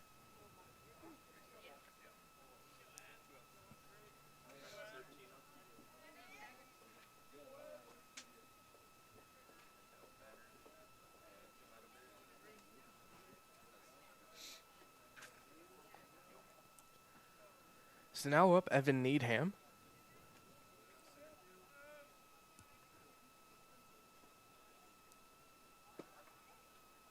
Has had a pretty good day.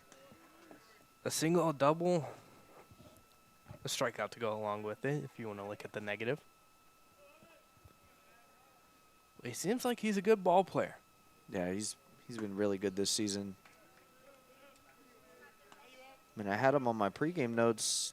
He's hitting, coming into this game, he was hitting 372 with 32 hits and 86 ABs. So just another high average hitter, guy who gets on base for this Eagles team.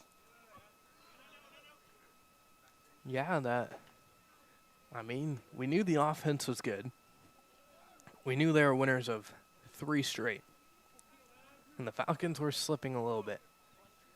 Playoff race, gotta imagine it's going to be eating at the Falcons here today if they can't somehow find a way to win this one. Yeah. As it would bring Mendocino with the same record as them in conference play, and there would be a tie there. Yeah, and that's the thing, and especially these, you know, when it comes down towards the end of the year, especially if you're in a race, you want to just try to win as many games as possible because every time, I guess I'll strike 3. Yeah, strikeout swinging here for Needham. I was going to let you finish that statement, but score is 8-1 now here on the Solano College Sports Network. Hi, I'm Isaiah Pazmino. Thank you for watching the Solano College Sports Network.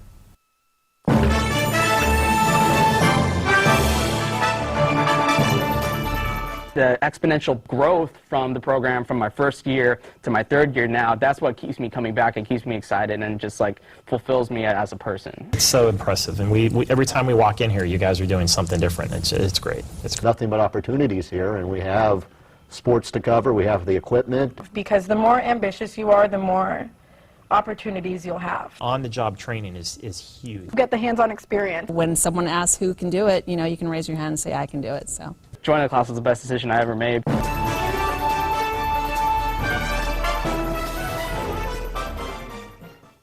Stand by, we're going to go to cut one. And cut one. Cross court to Audrey Jones. Audrey for three. It is good! With 1.3 seconds left on the game clock. Audrey Jones with one of the biggest shots. the sky's the limit, really, with what we can do here. Welcome back here to the Solano College Sports Network. Wesley Bush still on the mound here for the Eagles in the bottom of the fifth. He's got a few more warm-up pitches to go through, but he's been excellent here today. Yeah, as Maxine reported on earlier. He's been really, really good. And I was going to finish what I said last inning before the inning ended. You know, the frustrating thing about it is when you lose games towards the end, especially when you're in a race for that second spot in the Bay Valley Conference, you have to basically scoreboard watch. You have to score watch, and that's not what you want to do if you're a team. You just want to try to win every single game. I know you're not going to win every game, but losing games, especially in this fashion towards the end of the year, can be so frustrating for a team, especially since the Falcons, they've been playing really good this season.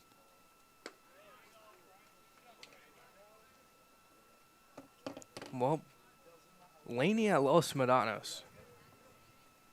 It's 6-7 at the top of the sixth. And who's winning? Not Laney. Los Medanos is winning that one.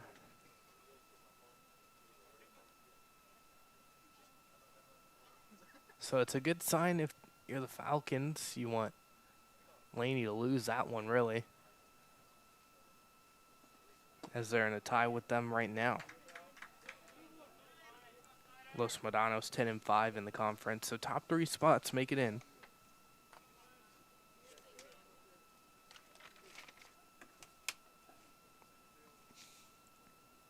Mendocino is trying to look to even up their record with Solano as Snyder lifts that one into center, one gone.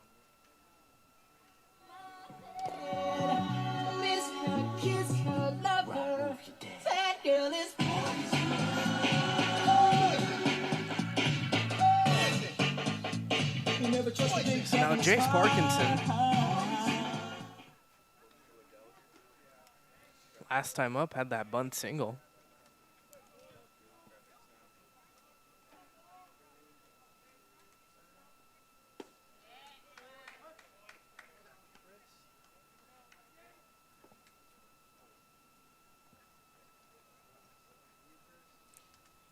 Is in an 0-1 count right now.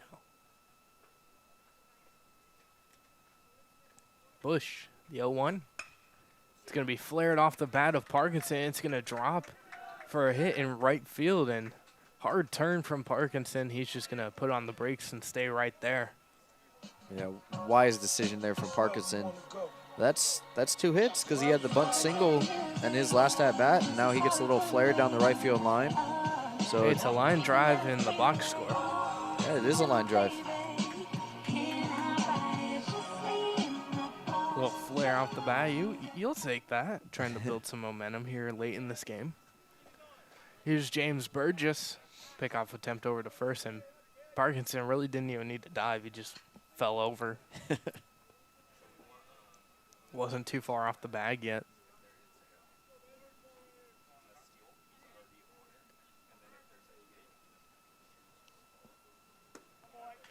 That one in there for a strike, so 0-1 to Burgess.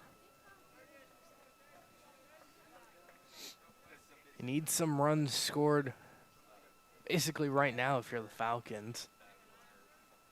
Yeah, you need to have at least get some of those runs back in this inning. And that one hits the lower part of the zone for a strike, so 0-2. One out. One on.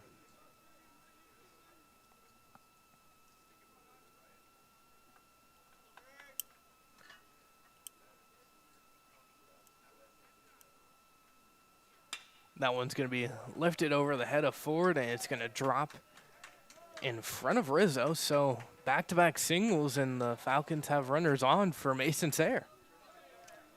And this is finally today, this is a situation where he has a chance to knock in a run. He's not the guy that's getting on base and being left on base today.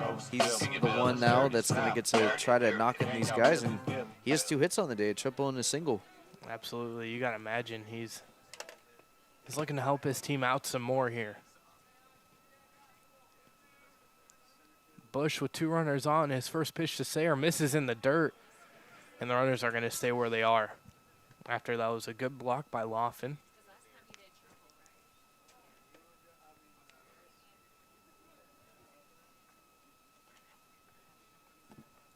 So Mason Sayre 2 for 2, a triple and a single, and a run scored.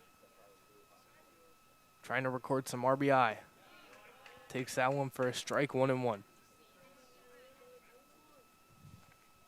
That whole right side of the infield is wide open right now over at second base. Yeah, and the runners aren't being held. It's just how they're shifted right now for Sayre.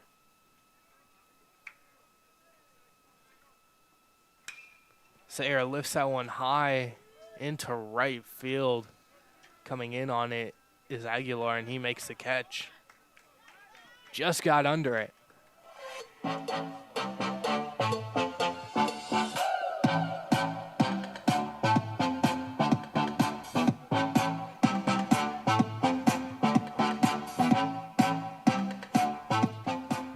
And Mason Sayre is grabbing his left shoulder right now, walking back to the dugout, so that's not good news. We'll keep you updated if he is coming in. out of the ball game or not. I'm not sure what happened, but he's in really bad pain right now with the trainer in the dugout. We'll keep you guys updated, though. Now Teo Kopp with a 1-0 count. Swung on and missed. Mason Sayre and Teo Kopp, they've had some good at-bats. Kopp just hasn't been as fortunate as Sayre has. 2 strikeouts swinging today. He's had some loud foul balls, though, that last at-bat. Takes that one outside. He struck out swinging on that one. And recognized spin and laid off of it. That's just great memory recall from knowing you struck out on that pitch to laying off of it the next time around. That's what really good hitters do. It's all the mindset. Swung on and missed. 2-2 with 2 gone and 2 out here. Teo Kopp's trying to spark something.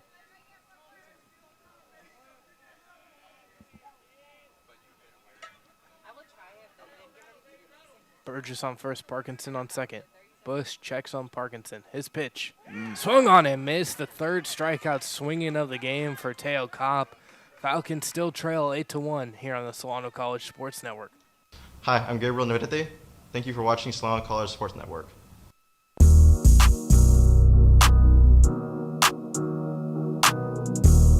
So my name's Maxine, and I'm going to be doing the field reporting. My name's Antonio Harris. I'll be on the main camera today. I'm Miguel Angel Hernandez Sanchez. I'm going to be on the main camera. It's going to be my first time on the main camera for baseball. Robert Murray, and I do play-by-play usually for Solano. I'm the head guy. Hello, my name is Adel Otai, and I am with the production team, with the cameras. It's my first game doing it.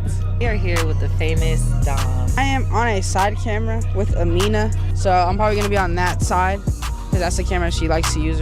Hey y'all, if you guys are enjoying these vlogs, videos, clips, highlights, please make sure to go check out our YouTube channel at Greg Poff. I'll tag it below. You can see if this is something you might be interested in, but so far so good. We hope for the win. Go Falcons. And welcome Welcome back here to the Solano College Sports Network. Robert Murray, Ryan Irwin, and now Antonio Harris joining us on the call. Antonio, it hasn't been the game the Falcons have wanted. What have you seen so far today?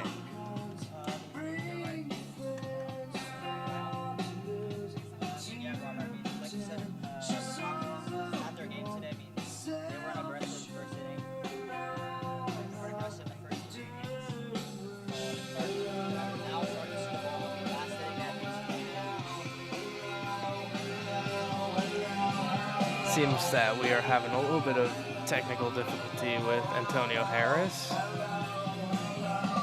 And some way the mics were set up for him. Go ahead and give it another try, Antonio. Yeah, see, just not working right now. It just only likes us today, apparently. Apparently. So we'll see if it fixes itself in the bottom of the inning, but for now, Antonio Harris will remain on the sideline, sadly.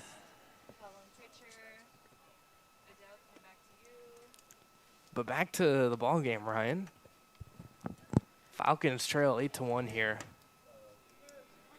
Yeah, and Sayer's back out there too, by the way, so that's a good sign. He was in extreme amount of pain coming off the field when he flew out to right field. Not sure what he did. I'm assuming maybe he pulled his shoulder.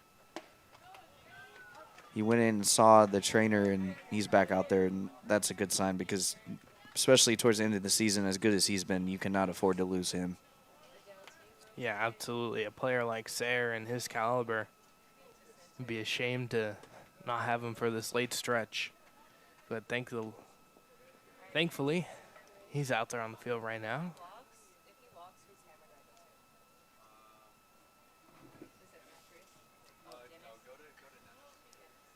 As it is Kenyon Laughlin, and he takes a hit by pitch right there, his second of the game. It's not fun to get hit, and then you get hit twice in one game. That's yeah, it's it's really finding him today.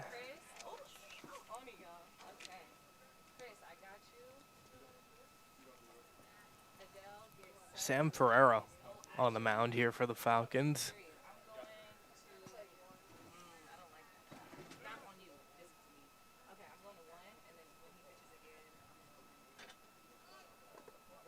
That one in the dirt. Hill got a glove on it, but not enough as Kenyon Laughlin scampers down to second.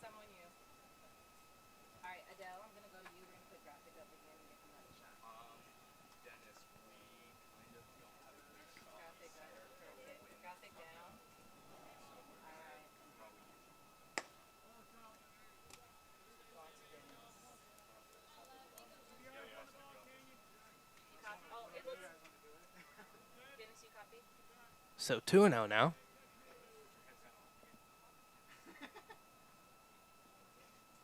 And that one's going to be grounded over to second. Parkinson fielding, throwing is in time, so one gone.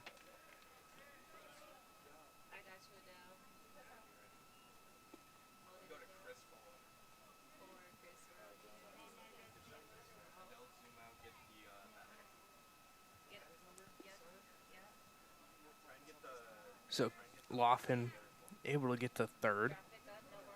And now Cooper Dawkins after the Domincelli ground out.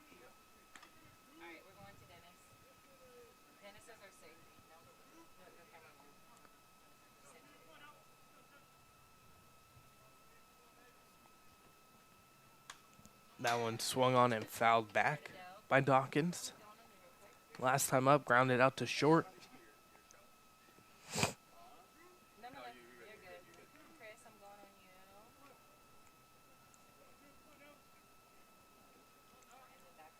Ferrero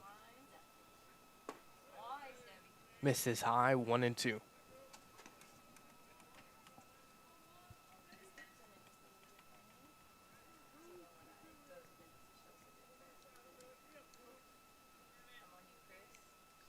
Dawkins officially 0 for 2 on the day. Swung on and fouled back. He's putting good swings right now. He's had some pretty good at-bats today, too.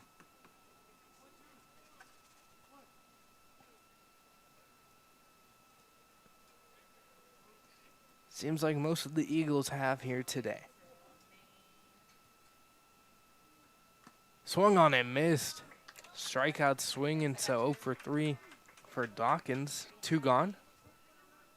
And now coming up, Trenton Ford.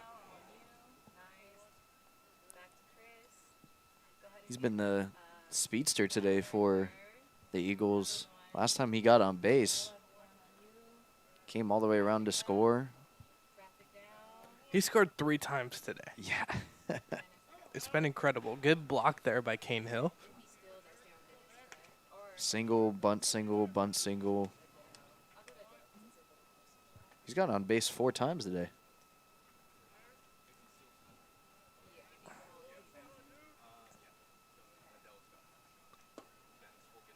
Takes that one for his strikes, 1-1.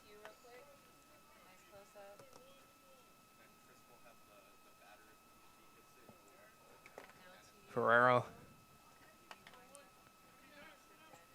trying to not allow a run to score. The Eagles have scored in every inning so far here today. They've put up 2 in the first, 1 in the second, 2 in the third, 2 in the fourth, 1 in the fifth. And that adds up to 8 if you're keeping count or you're just looking at the scoreboard.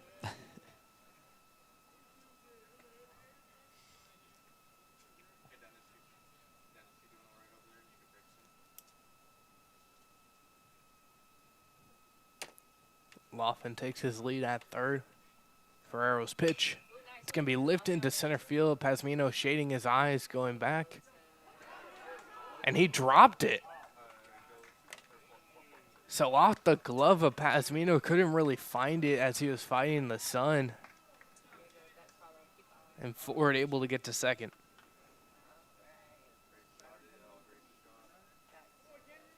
I have no words. So E8.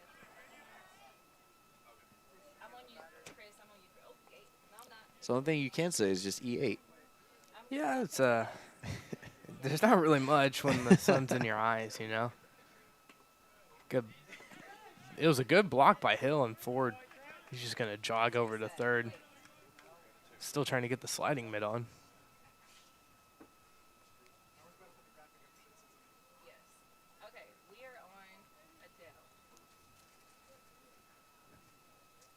So runner on third again.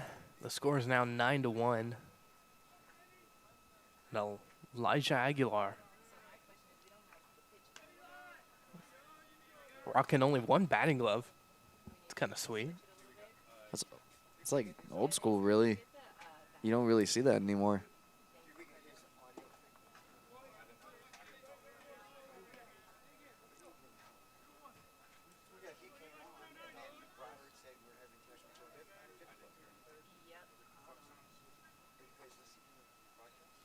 That one in the dirt. Kane Hill didn't even get a glove on it, and Ford is just going to jog home. When you're fast as the Flash, you can just jog home on plays like that. I mean, it was nothing. He knew he was going to score easy, so he just started jogging.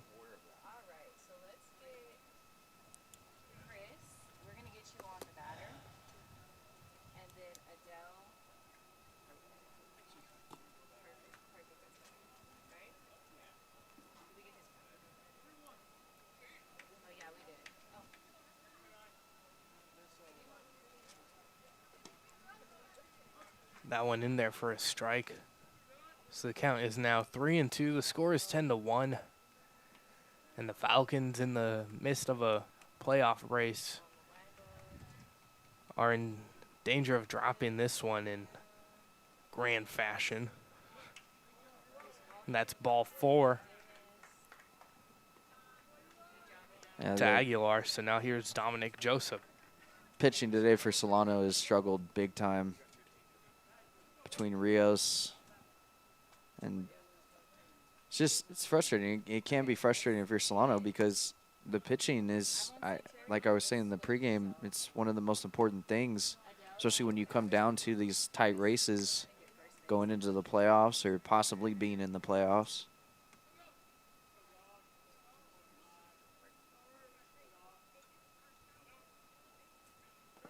That one in the dirt, Hill able to block it, and Aguilar thought about going, but he didn't.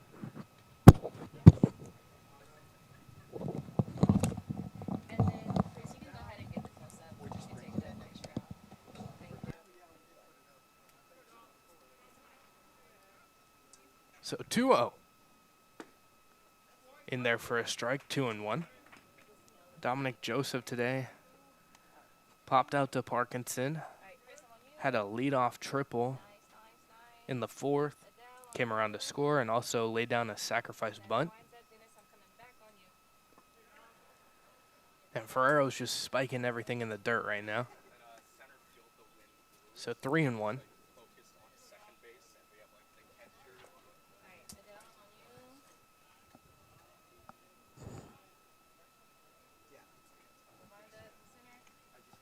And that one's going to be hit hard over to Sayer at short. He goes a short way to Parkinson. Final out of the inning. 2 runs do score. Eagles have scored in every inning so far. 10-1 on the Solano College Sports Network. I'm Jace Parkinson. Thanks for watching the Solano College Sports Network. Hello, my name is Brian Preciado. I'm a retired fire chief from the city of Acton Fire Department, and I had the opportunity to become the fire technology director here for Solano Community College.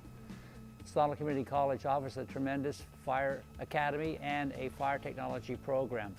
We offer core courses taught throughout the year. These core classes hopefully lead the students toward an AA degree in fire science. Once they've gotten the Firefighter Academy, through that academy, they gain a Firefighter 1 certificate, which is very important toward reaching their goal as a firefighter. We have a partnership with Winters Fire Department. Winters provides for us a vast amount of equipment and personnel as well as instructors. We are able to really lead a top-notch fire academy program where we have great instructors throughout the region. I chose Solano Community College for the instructors. I was never a cars or like in the engine type person, but since I've been here, I've gotten really comfortable with that. So just know that there's always something to learn in the fire service. If you're looking to get into the fire service, the Solano Community College is a great opportunity. It's going to provide you the foundation and the skills needed to become a professional firefighter.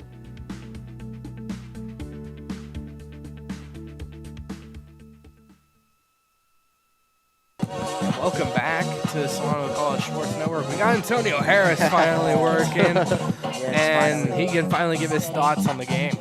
I mean, it's not been Solano's day. I mean, I was looking at Ryan's stats right here. I mean, like they have gotten a couple hits. I see a hit by pitch, a single, a couple singles, a triple by Mason Sayer, but I'm seeing a lot of flyouts and strikeouts. I mean, like I was trying to say in the earlier, in the first 3 innings they were not aggressive. Yeah, it's not been the day for the Falcons, but here's Michael Rivera leading this inning off versus Wesley Bush. Bush is still out there too. He's been really good today. First 2 pitches of the inning miss for balls. So 2-0. And I'll go back to what I was saying earlier. He's not doing anything too fancy. He's just throwing strikes. And, you know, especially with, you know, now he has that big lead. He can afford to be aggressive because even if you give up maybe a run or 2 here and there, it's not going to, you know, it's not going to cost you a lot. Yeah. So 3-0 to Rivera. Bush the one to kick the pitch. Misses low, ball 4. So leadoff walk for Michael Rivera. And now here's Bryce Alcantara.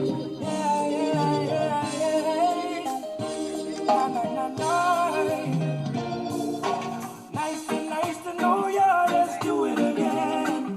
How we did it on a one-night stand. Well, I wanna be more than a friend to ya. And it seems like we're getting to that point in the game where Chase Lewis is probably going to come in and pinch hit at some point. Yeah, you might see a pinch hitter or maybe 2. Yeah, late in this game where Solano really isn't in it. No. They trail by 9. Bottom of the 6th. Gotta imagine maybe if a rally sparks here, they could convince themselves they have a shot. Every time I see the batter go to the top of their head now, I just think of the challenge where Alcantara hits the top of his helmet a little bit. You know, hitters in the MLB and stuff, they have to be careful now because a lot of times you go to your helmet just to adjust, and umpires pay attention to that. And I've seen a couple of times so far this season where hitters have accidentally triggered the ABS challenge system and have costed their team a challenge by accident. Yeah, I mean, I believe I saw that the other day. It was a Pirates pitcher. He was adjusting his hat. He touched the back of his hat, and the umpire took off his mask and said, the pitcher's challenging the previous ball or strike call. Like, I don't know why he would think he's challenging a strike call if it's. Well, because he went to his head. Yeah. Foul back towards us and off the ringing pole. Don't know where. I don't know where it went. Must have deadened so hard it fell went straight that down. way. Okay, there we go. I was expecting it to drop straight down, but it didn't. Bush, the 1-2 is grounded to short. 6-3, double play. So Ford, I think he's really good at this baseball thing. Yeah, Ford he's been, I'd say if we were to interview the Eagles players and we were doing their games, he's the player of the game. Definitely get a post-game interview. So that's what kind of day it's been so far for the Falcons. Just they've hit into, I believe that was their second double play that they hit into in this game. Wow. And they haven't hit into many this year. They only had 8 coming into this ball game. So finally hit the double-digit total.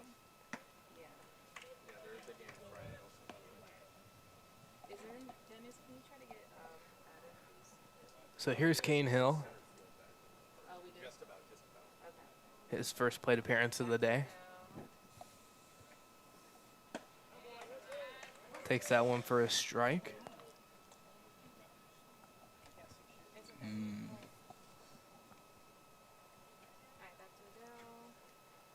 And Bush putting on a clinic right now on the mound.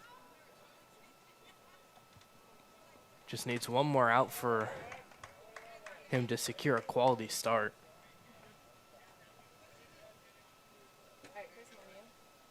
And Laughlin's getting checked on a little bit as he took one right off the mask. Those are never fun. No, they're not. From personal experience, I don't think they're fun. Just hear that ringing in your head for a little bit. But Canyon's a tough guy behind the plate. The 1-2 from Bush. Strikes Kane Hill out swinging. So a double play followed by a strikeout equals a 3-up, 3-down inning.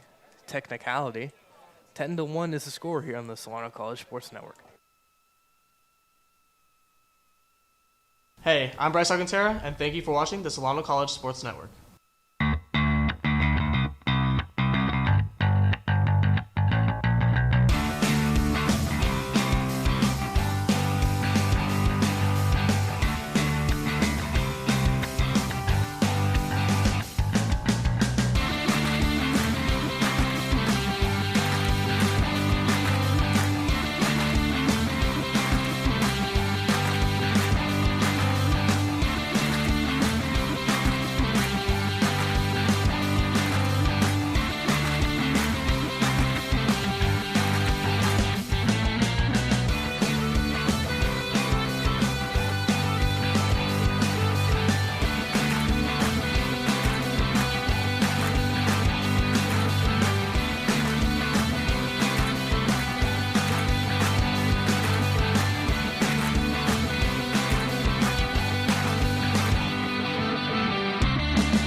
Hi, welcome back to Yarborough Stadium.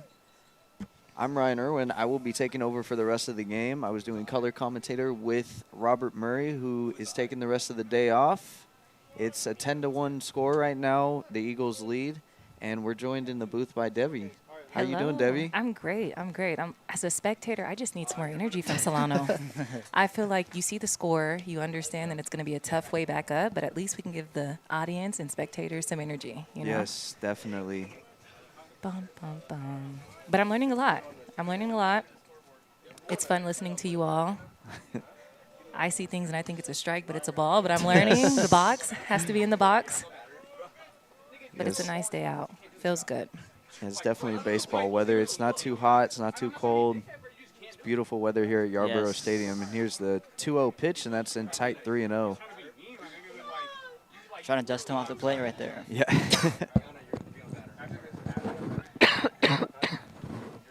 With the 3-0, do you risk it with the swing if it's good? Or well, that pitch wasn't near the zone, so that's ball 4. Perfect. So leadoff walk here for the Eagles. And it's been a really good day for the Eagles, up and down. I was talking to Robert last inning. They've scored every single inning in this game, so they've been. And coming into this game, we were going over the pregame stats and stuff. That they, up and down that lineup, they have hitters that just smash. As this ball gets away from the catcher Hill, and that'll allow the runner to move up to second base. So just like the whole day has gone for the Eagles, they get another man into scoring position. But we were looking up and down this lineup, and each one of their hitters, until you get down to maybe the bottom 2 hitters, they all have batting averages over 300, and they get on base. Like in this game, it feels like they got on base 90% of the time. Yeah. And we're going to get a pitching change here. So is this our second one Stover, of the game? So Stover comes out to get his right-hander. And we're going to get a new arm for the Falcons, who their pitching has not been the best today. And we go over the season, and their pitching hasn't been the best either. It'll be Kai Davis. Number 29, Kai Davis, will be taking over. The sophomore, 5'11", 200-pounder. He's a hard-throwing right-hander. We haven't seen much of him this year, but go deep into that bullpen. And one of the things about the Falcons' depth is, or their bullpen at least, they have a lot of depth in that bullpen. They have a lot of hard-throwing right-handers, a lot of good left-handers too. And I think when you look over, just their struggles on the mound, their starting rotation and their bullpen, you hope that maybe after this game, and I'll have to check Laney's score at the end of this game, but they were losing 6-7. They're playing Los Medanos right now, so if they can lose, and even if Solano loses this game, that'll put them in a good spot regardless, because nothing will really happen in the standings.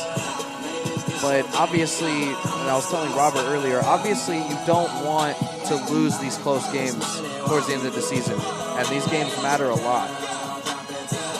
Assuming if you're being subbed in as a pitcher, my first thing in my brain would be thinking, throw a strike on the first pitch and you might be good. Yeah. Because as soon as you see a ball, coach might be like, all right, next one, Well, but it's a lot of pressure. Yeah, and the thing, too, for a pitcher is you want to get that first strike across. You want to get that first pitch. I mean, ideally, first pitch is wonderful, but you don't want to go out there on the mound throwing balls, and because if you can't find the strike zone early, the amount of pressure that gets put on you as a pitcher is a lot. There is the first pitch, and that's a strike. That's the confidence that we need, if not for the team, for the player right there. What number is that? 29? Yes. 29. Kai Davis. He's the pitcher on the mound. So here's the 0-1 pitch, and that's a beautiful breaking ball in there for strike 2. Coach is probably telling himself, maybe should have had him in a few innings ago. Yes. But it looks good. From what I'm looking at right here, it looks like Laney's, it looks like they're losing 9-6 to Los Medanos.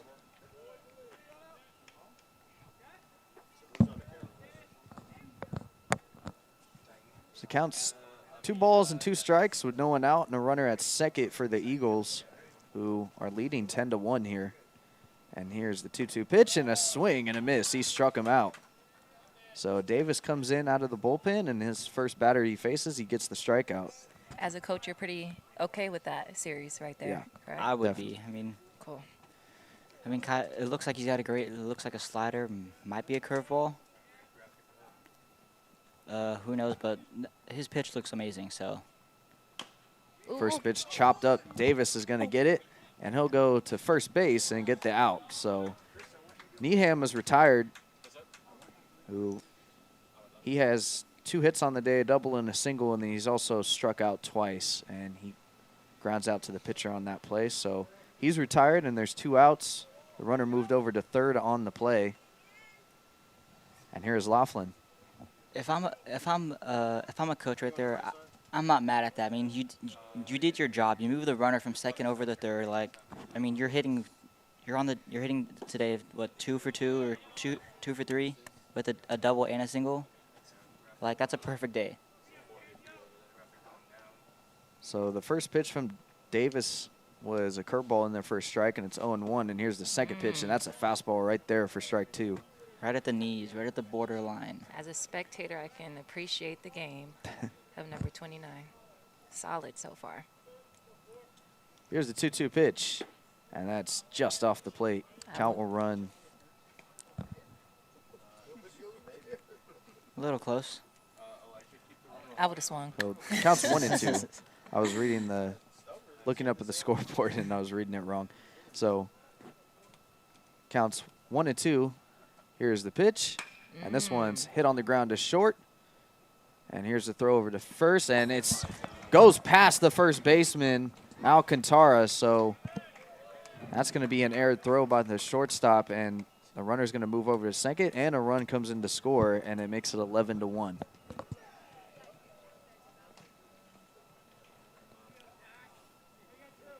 I mean, Mendocino's found a way to score in every inning. Yeah, they their streak of scoring in every inning continues.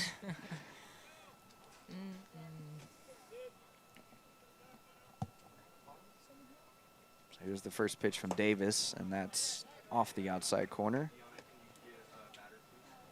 to Domicelli, who has struck out. He's been hit by a pitch, and he's grounded out. As here's the 1-0, and that's off the corner, 2-0.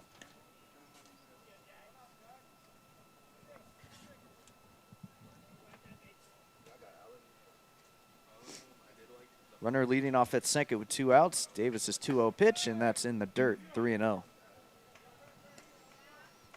I mean, right now it looks like Kai Davis can't find the zone. I mean, he's done 3 straight balls.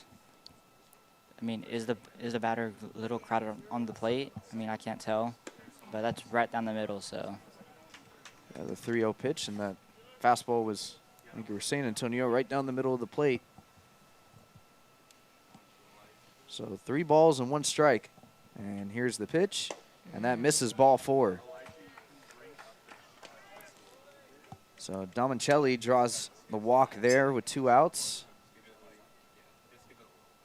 And here comes Dawkins. His last at bat, he grounded out.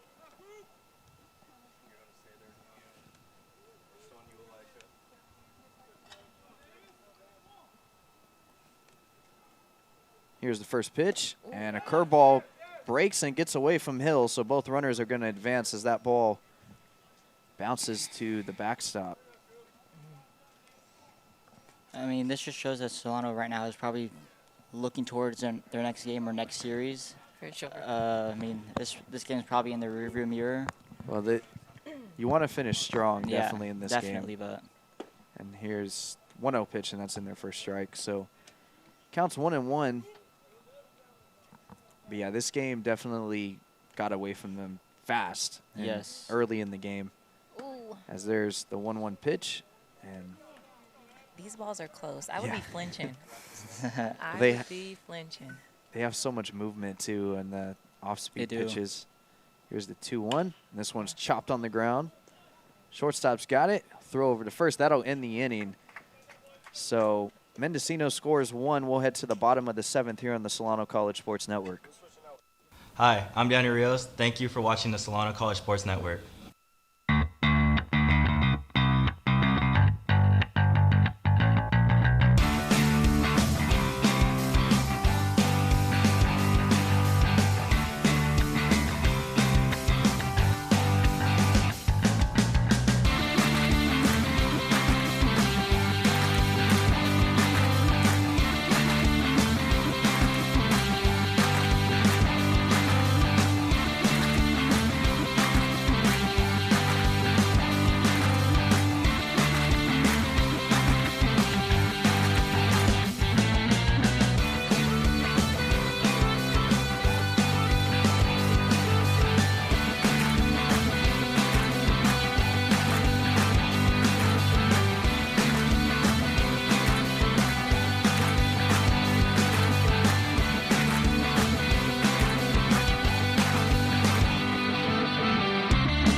Welcome back. We're in the bottom of the 7th inning. It's 11-1, the Eagles lead.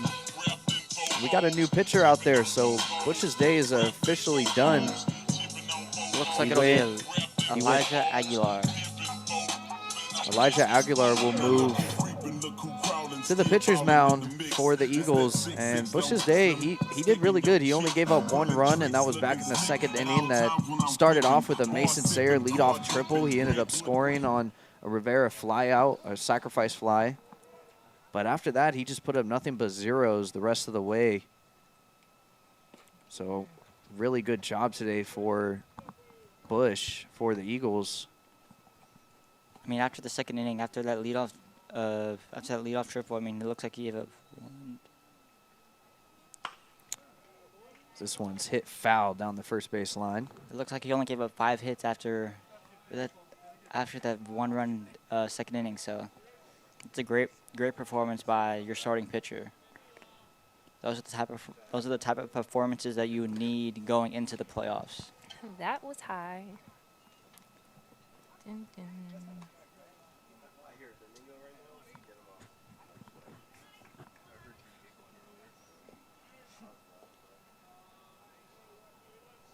So 2-1 to Chase Lewis, and he takes one off the plate, 3-1.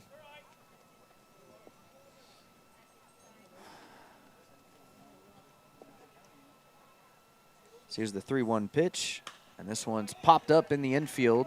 Moving back into foul territory is the first baseman. Now the wind takes it, and that's going to be a fair ball. I guess that's why it's always important. The wind took that one back into fair territory, and the first baseman could not get underneath it in time and make the catch. So that's going to be, that works as a leadoff single for Chase Lewis. It's going to go down in on the scoring side as a base hit, not as an error.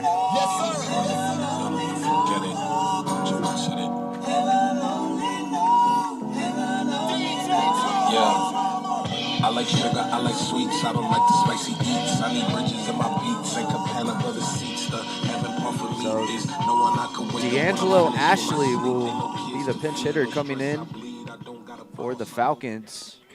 Number 6. Out of Vallejo, California. He's a sophomore. That's my hometown, Vallejo. Yay! What was his high school? Do we know? Does not say. Oh, no. Maybe Vallejo High.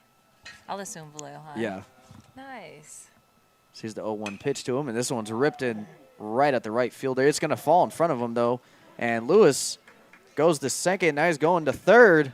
And he's going to slide in there. So now there's runners at the corners with nobody out. That's a great read by Lewis right there. I mean, he got a great jump on that. Like, that's a great jump by Lewis from going from first to third. especially since the right fielder doesn't have a strong of an arm to throw him out at third. So once again, that's great base running by Lewis. Here's Jace Parkinson. He has 2 hits on the day as a bunt single, and then he singled in his last at-bat. So here's the first pitch from Aguilar, and that's off the plate. So with nobody out, Parkinson is in a good situation to drive home another run, and maybe you never know. Baseball can be an interesting sport sometimes. You get 1 hit here and there, score a run here and there, and all of a sudden the momentum can flip. Yeah. So 2-0 count to Parkinson. Here's the pitch, and that's in there for a called strike. I get you're supposed to take your first pitch strike, but that's a pitch you have to swing at, like curveball down the middle. Here's a pitch, and that's in the dirt. So the count will be 3-1. So a good hitter's count here with runners on the corners and nobody out.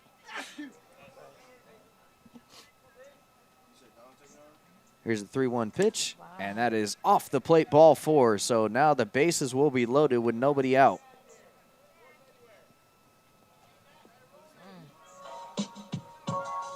Now, if you're Mendocino with the info fly ineffective, bases loaded with no outs. I don't know if you saw, I don't know if you've seen, I think it was a year or 2 ago, the info fly on Francisco Lindor. He just let the ball drop, and by that, runners have to move, so he tagged 1 and got a double play by doing that. So let's see if, I'm hoping we can see that right here from Mendocino. So. And first pitch to Burgess missed outside, so it's 1-0. Aguilar comes to the plate, and that hit him. So that hit Burgess, and that's going to allow a run to come in to score. So all of a sudden, the Falcons have some last-minute fight in them in this game. And that might cause a pitching change as the manager for the Eagles is going to come out, and we'll see if it is indeed a pitching change as Burgess got hit, and the bases are going to remain loaded with nobody out, and a run did come in to score on that. So we are going to get a pitching change here, so it's going to go from one southpaw to another. It'll be Neiman, the first baseman.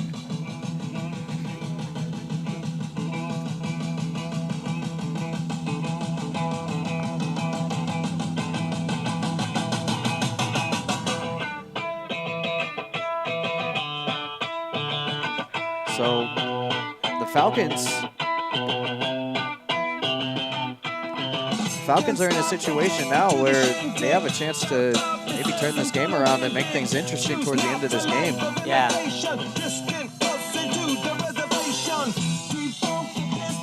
As Needham will come in from first base to the mound. He's a left-hander today, and he's had a good day at the plate, and now he's going to have a chance to try and get out of this inning. And yeah, like you were saying, a two-way. Little Shohei Ohtani. We see that a lot in high school. Yeah, you don't necessarily see that a lot in college. No, you might see it more nowadays because you know of the Shoheis and all that stuff in the major leagues. But so, and if you're the Falcons, you have the heart of the order coming up. You want to try to get something going, and it'll be pretty interesting to see what happens here for the Falcons.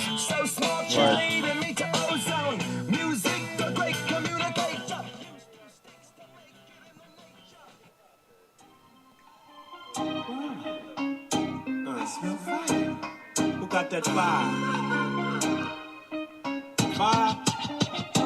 I don't smoke that brown. Dom Christensen, number 3, will come up to the plate here. He's out of Henderson, Nevada. Oh, that's deep. Right-handed hitter with the bases loaded and nobody out. And here's the first pitch, and that misses low, ball 1. Oh, he's from Vallejo. No, the dude who's to that right now.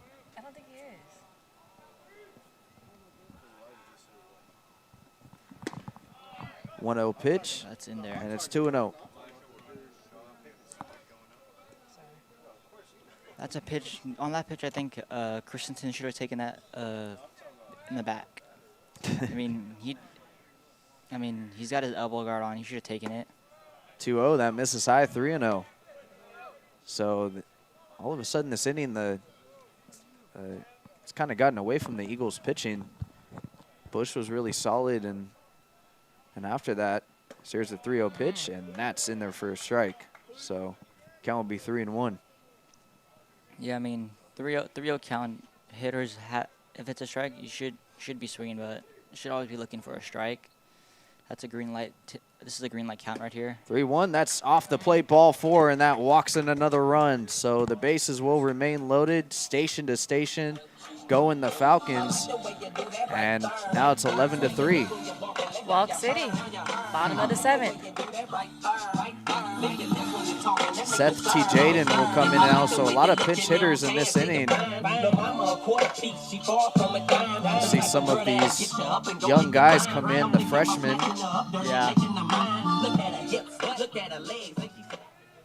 5'11", 190-pounder.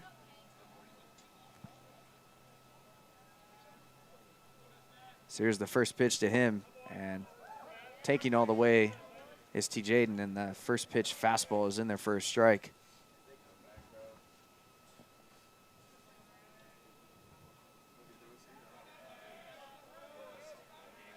Here's the 0-1 pitch. This one's popped up behind home plate, and that will go out of play. So the count will be 0-2.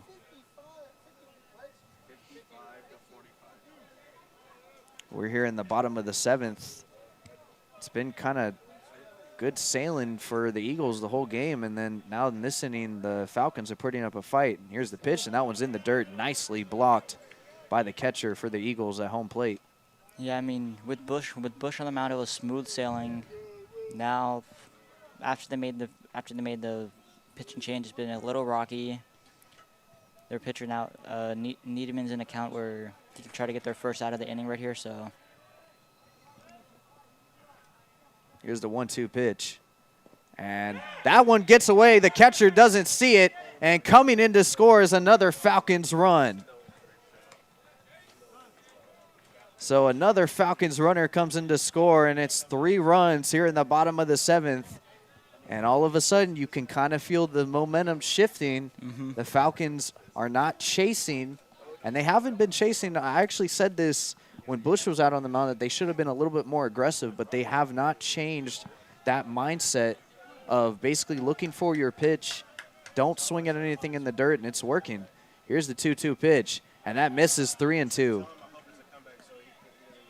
So runners are at second and third. The bases are not loaded finally in this inning.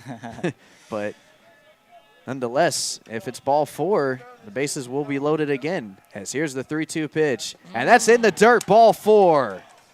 So the bases are going to be loaded again, and here comes the Solano Falcons.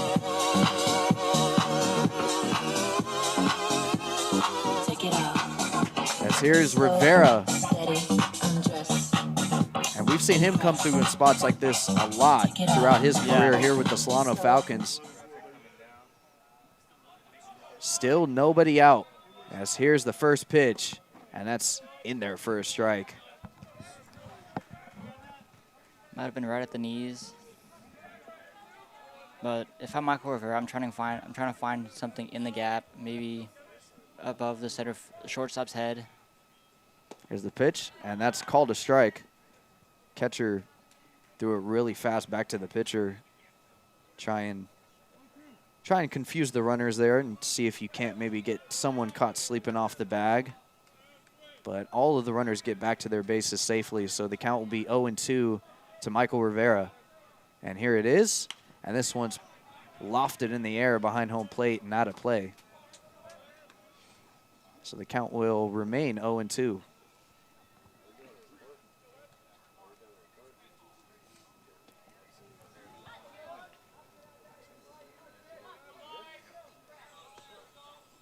Still no outs here in the bottom of the 7th. Yeah, I mean, if I'm Michael Rivera right now, I'm looking at the 3-4 hole. I'm looking maybe a backside single, might score 1 or 2 runs. Here's the 0-2 pitch, and that misses high. So the count will be 1-2. Because if you look at how low Mendocino's playing right now, they're playing in their infield, they're playing in double play debt, obviously.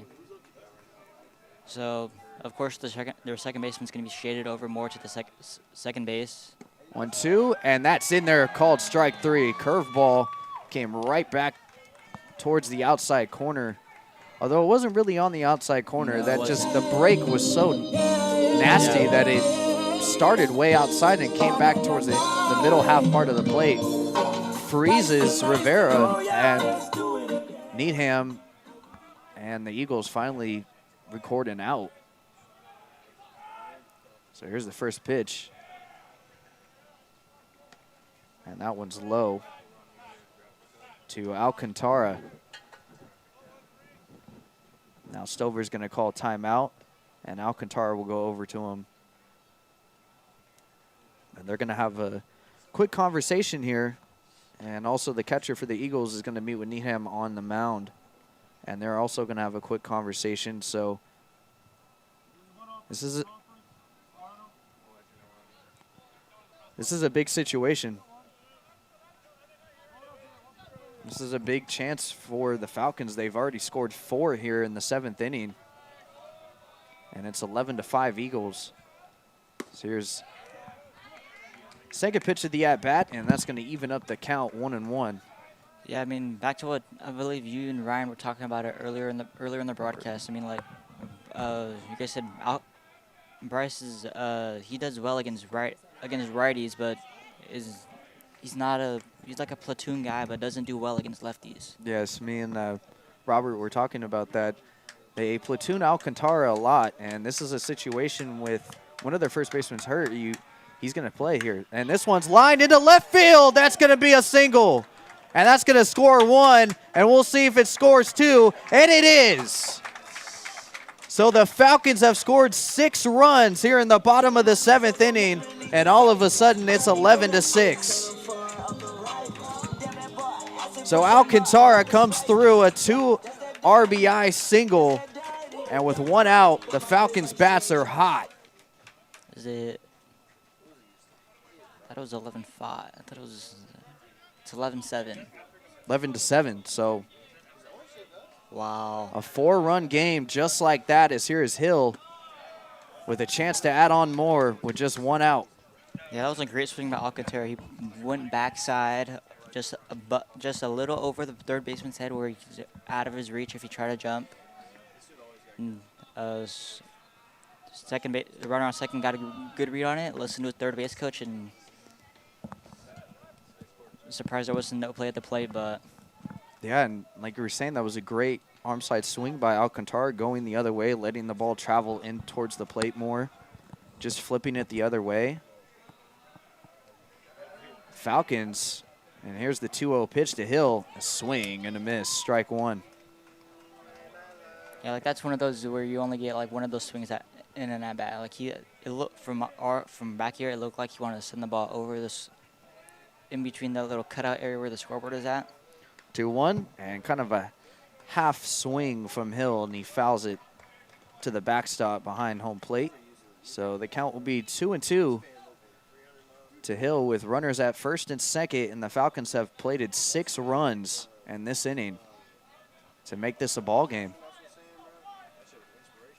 Here's the 2-2, and he chases the fastball way outside, and he chased it, so that's going to be a strikeout, and there's 2 outs.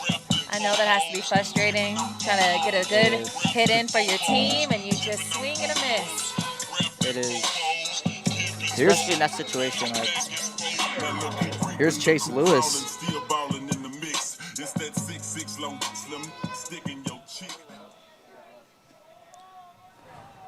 Needham's first pitch, and that's on the inside corner for a called strike. But I don't agree with the call, but I'm not going to complain because, I mean, I can't complain because I also do this. I also go behind the plate and umpire, but 0-1, this one's fouled out of play over the Eagles' dugout along the right side of the field, and Count's going to be 0-2 to Chase Lewis.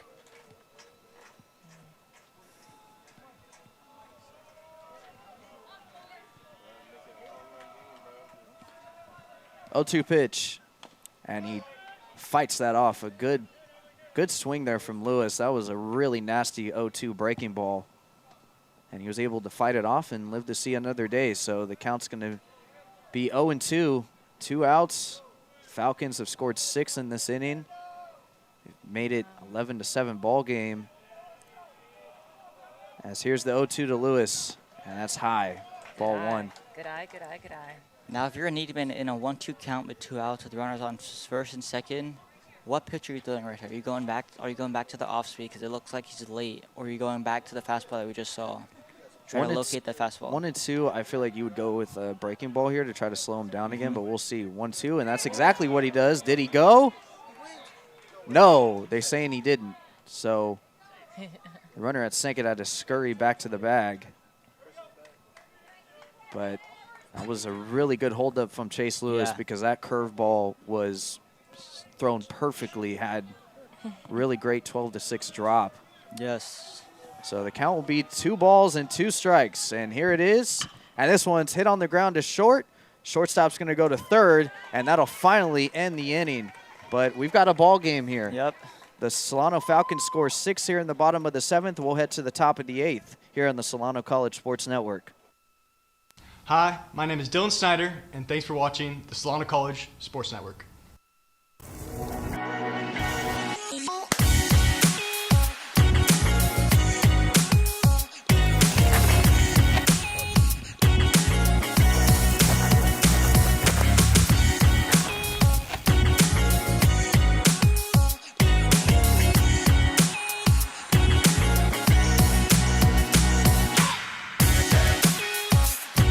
When I'm not here, I'm here. And when I'm not here, I'm here.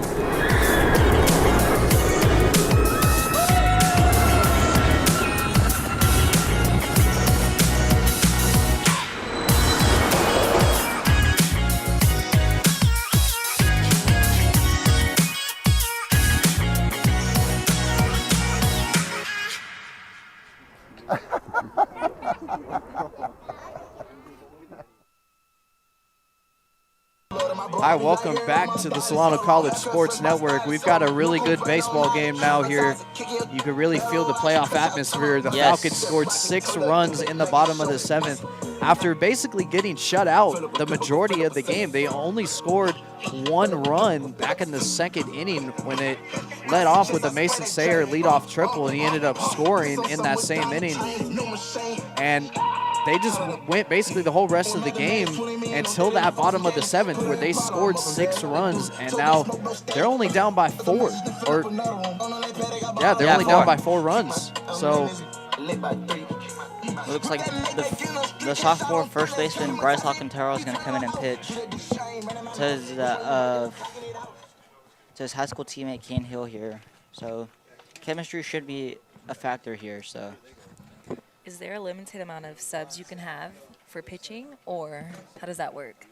There isn't a limit, but Okay. ideally, if you're a manager, you don't want to overuse those arms because especially towards the end of the year, you're going to need them, especially the really good ones. I mean, you need all of them, but especially the ones that you know are going to eat innings for you and are going to be really valuable for you. You don't want to overuse. You don't want to have to use those arms.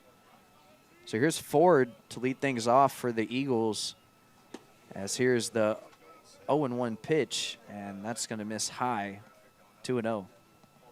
Not sure what's going on with the scoreboard out there. I do not know. I mean, it's been giving us problems all day. So as 1-1 pitch, that misses high, 2-1.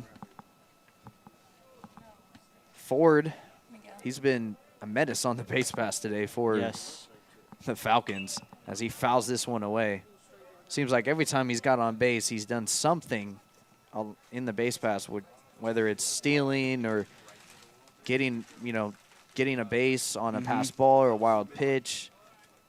yeah, I mean, I believe earlier back in the game, was he the one who had the rocket up the middle, the one that came off the bat? I believe so, yes.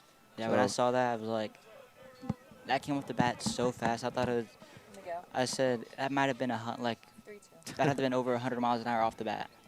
So here's the 3-2 pitch to Ford, and this one's lined down the left field line. Is that a fair ball? It is. So Ford is off to the races. He rounds first, and he'll have a leadoff double.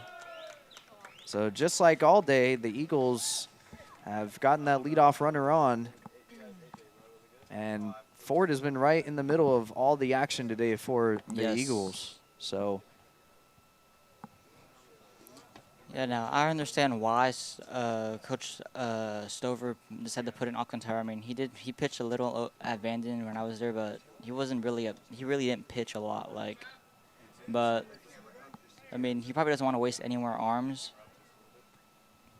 But here's the first pitch, and Alcantara breaks off a good curveball in there for strike one.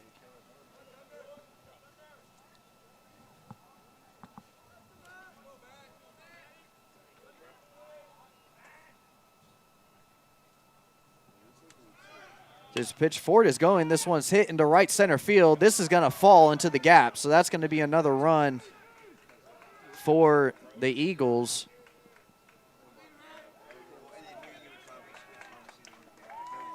So another run plated for the Eagles, and it makes it 12-7.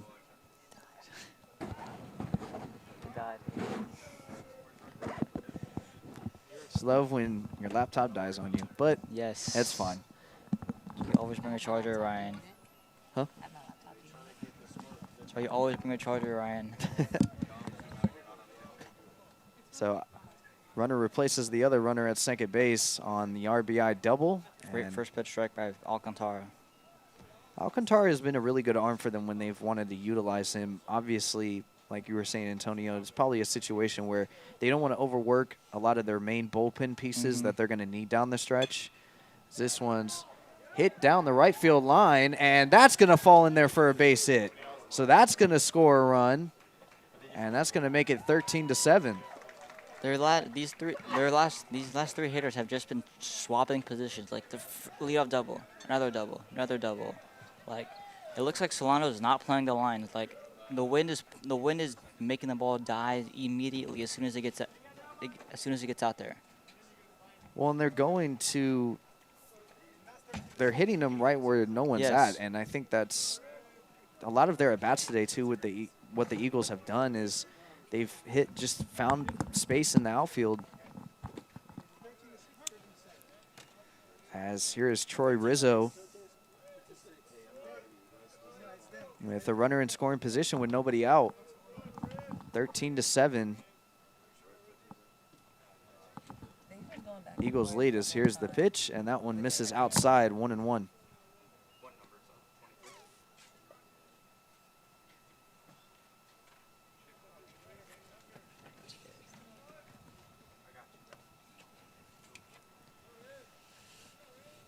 So the count will be 1-1 to Troy Rizzo. And here it is. 13-6.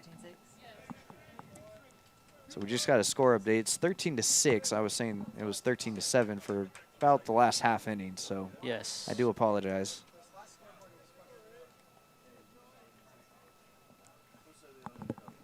Two and one pitch, and that misses off. Oh, no, they're going to call that a strike. So I was assuming that it was a ball with the way that Hill reacted to that pitch. He was set up on the outside corner, and that pitch came way back across the zone. So here's the pitch, and this one's hit and tipped off the glove of Alcantara right to the second baseman, who throws him out at first.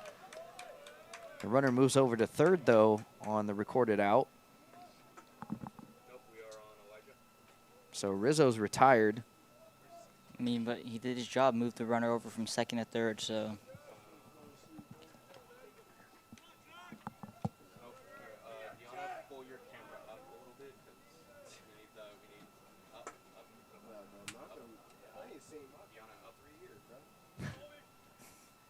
First pitch, and this one's bunted foul.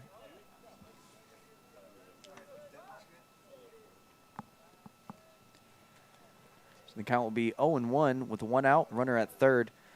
2 runs have scored here in the top of the 8th for the Eagles, and They've extended their lead out to 13-6. Here's the pitch, and this one misses off the plate.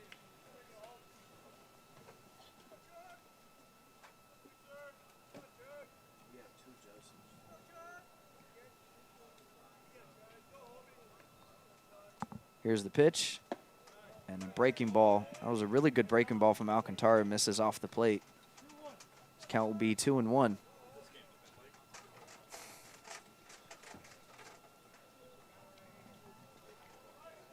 Here's a 2-1 pitch. And that misses in the dirt and gets away from the catcher Hill, so that'll allow another run to come in to score.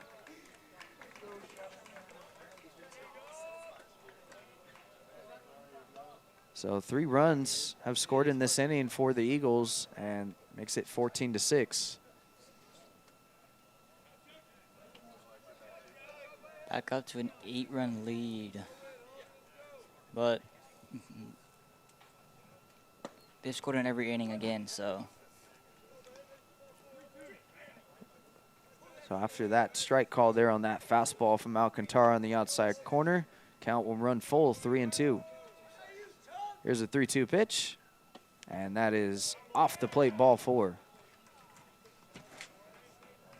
And from right here, it looked like it was right on the outside corner. I mean, I don't know how far out it was, but from back here, it didn't look like Cahill didn't have to move a lot to get that ball. So here's Needham with the runner at first, and here's the first pitch to him, and this one's popped up and goes right over us, out of play. So the count will be 0-1 with 1 out. Solano in double play depth.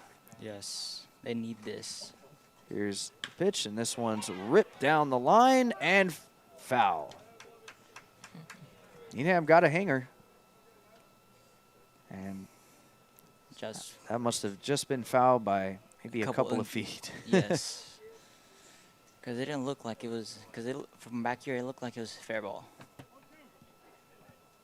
This count is 0-2 to Needham with the runner at first. The 0-2 pitch, and he swings, and he strikes him out. Needham not very happy with that swing. Kind of hit himself in the helmet with the handle of the bat as he walks back to the dugout. So 2 outs. That's a big strikeout for Alcantara because one, you're now 2 outs, but also it gives your guys more relief to like come in and runner going. Hill's throw down to second, and that's not going to be in time as it goes into center field. So runner gets a stolen base there. Laughlin's at the plate for the Eagles. So with 2 outs, the Eagles have another runner in scoring position.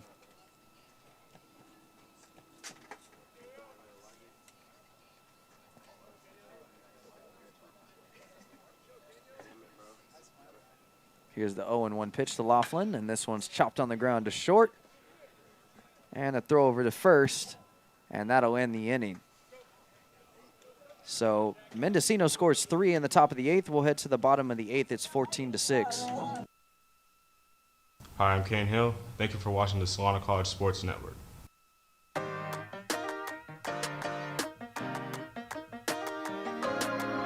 Hello, my name is Adam Ikeda. I'm the Director of Emergency Medical Services at Solano Community College in Fairfield, California. We have 3 classes that we hold each fall and spring semester with approximately 20 student capacity at each of our 3 campuses, which are in Fairfield, Vacaville, and Vallejo. We have an emergency medical responder course, we have an emergency medical technician course, and an emergency medical technician refresher course. I'm really enjoying the program so far. We're a little bit over halfway done. We're getting great instruction from our teachers, learning about medical trauma calls. I'm hoping to end up as a paramedic for a fire department here in Fairfield, California. We currently have partnerships with local ambulance providers. They allow our students, our EMT interns, to ride along with them. And there they're able to practice the skills that they've learned in class as far as CPR, trauma assessments, medical assessments.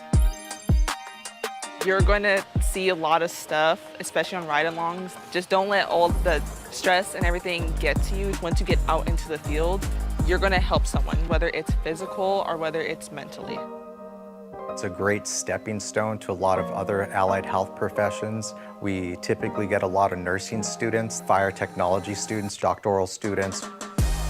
If you're interested in joining, I recommend that you log in, sign up right away as classes do fill. Again, this is just such a great opportunity. If you're interested, feel free to come by to Solano Community College.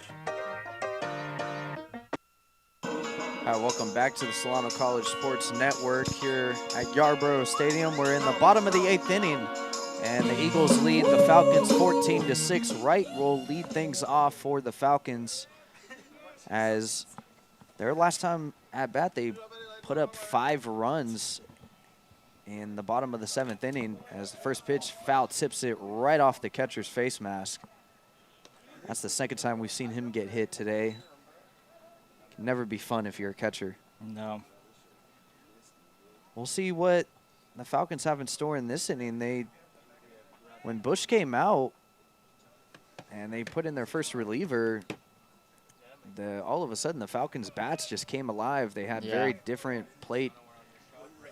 They came to the plate very differently. Their plate approach has changed, and as this one's hit softly to short, and the shortstop, that's going to go right underneath this glove.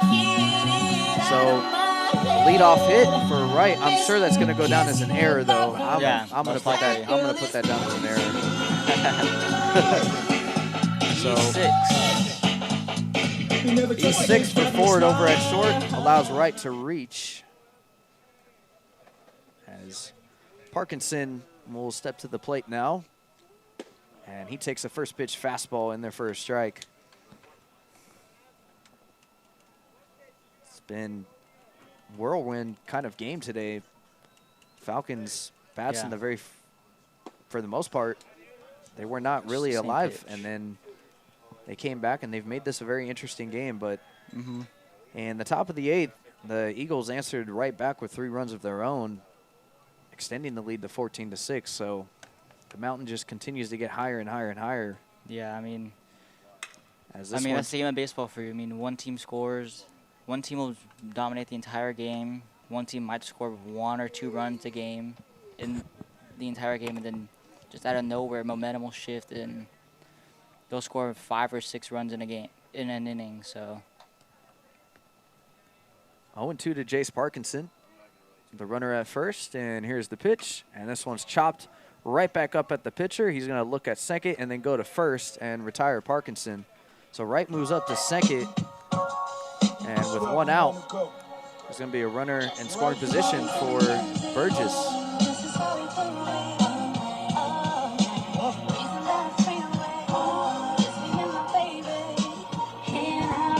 Mike Trout homered again. Mike Trout homered again.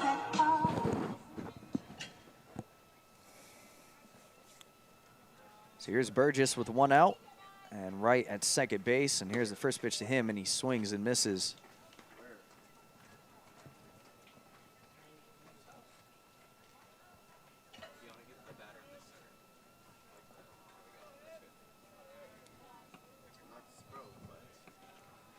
Here's the 0-1 pitch.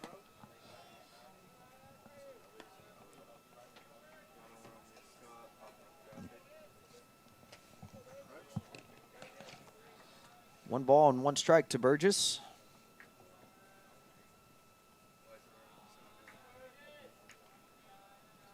Here's the 1-1. And a really nasty breaking ball. Yeah. Count will be 1-2. Might have been a little high, but high, like right on the edge of the zone.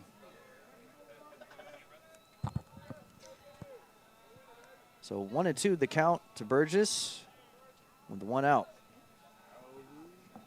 Here's the pitch, and this one's hit down the left field line, coming in as a shortstop now, and he'll make the catch. He called off the third baseman right at the last minute. Who got that fire? So there's 2 outs now. Fire? I don't smoke that brown. for Christensen.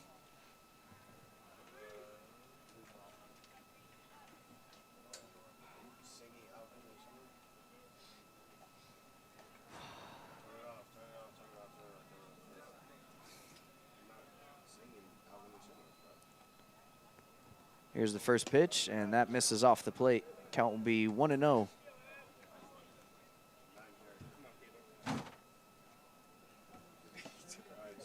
Way outside.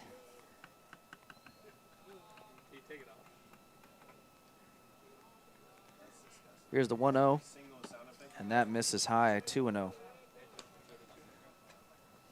So tomorrow they go to Mendocino tomorrow, correct? Yep. You think they'll be wearing 42s tomorrow or no? I don't know if they have anything for Jackie Robinson Day In college. In college, and I know UCLA I'm sure does. individually you might see players do that. As this Yeah. one misses, or this one's in there for a called strike on the inside corner. Yeah, I'm not sure. Like I said, if they do something collectively as a team, I think you'll probably see individually. You'll probably see players tomorrow all around college baseball wearing something. As this one's kind of half-hearted swing from Christensen. This one bounces foul down the first base line. So the count will be 2-2 with 2 outs.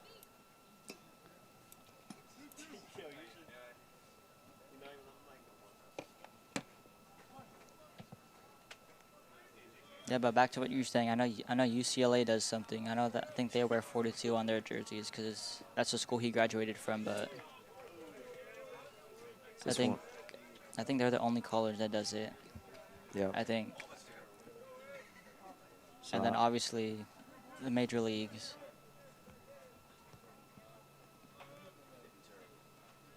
So the count has run full now, 3-2 to Christensen with a runner at second and 2 outs. Here's the 3-2 pitch, and now Wright's caught in a rundown, and he's gonna get ran down here and tagged out to end the inning. So Wright gets picked off. We'll head to the top of the 9th. It's 14-6 Eagles here on the Solano College Sports Network. Hi, I'm Noah Rada. Thank you for watching the Solano College Sports Network.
Hi, welcome back to Yarborough Stadium. We're here in the top of the 9th. The Eagles lead the Falcons 14-6 as Alcantara is still out on the mound for the Falcons.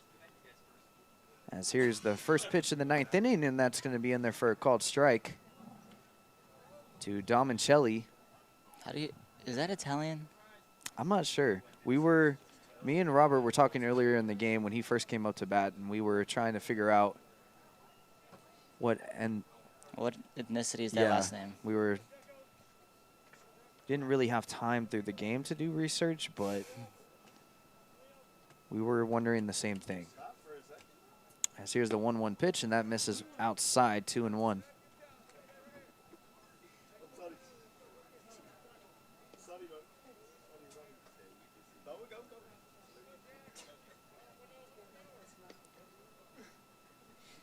Two-and-one pitch, and this one's hit into left field. And left fielder's right there. He'll make the catch. Burgess gets the out there, and it's going to be 1 out. So I just Googled it right now. It says the last name Domicelli is of Italian origin. So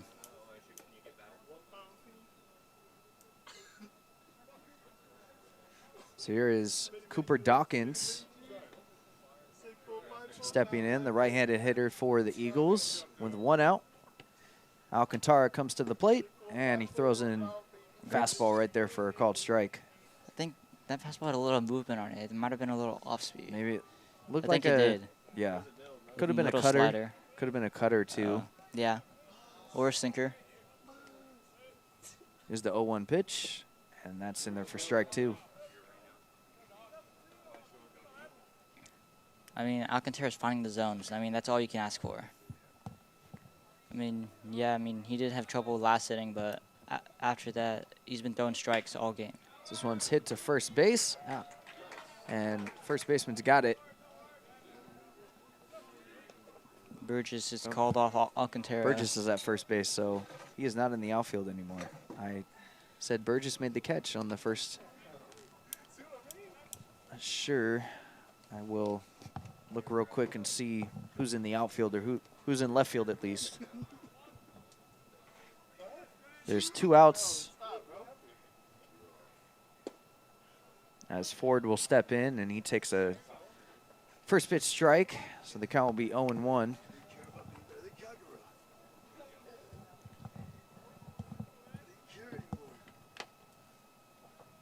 Here's the 0-1 pitch, and that misses high. 1-1. Might have been either high outside corner. I mean, don't get me wrong. That's my strikes. That's like I like that pitch to call, but here's the 1-1 pitch, and that's in there for strike 2.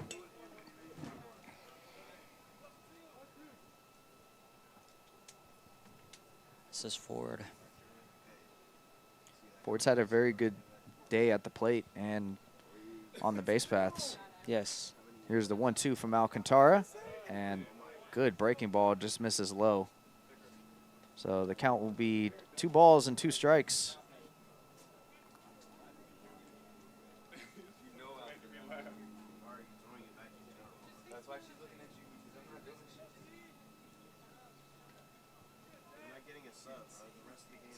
Two and 2 pitch, and this one's fouled behind home plate. Ford's batting stance kind of reminds me of a little bit of Manny Machado. I mean, the way he leans back. And he does kind of have that relaxed, yeah, laid back stance. Here's the 2-2, and that misses high. Count will run full.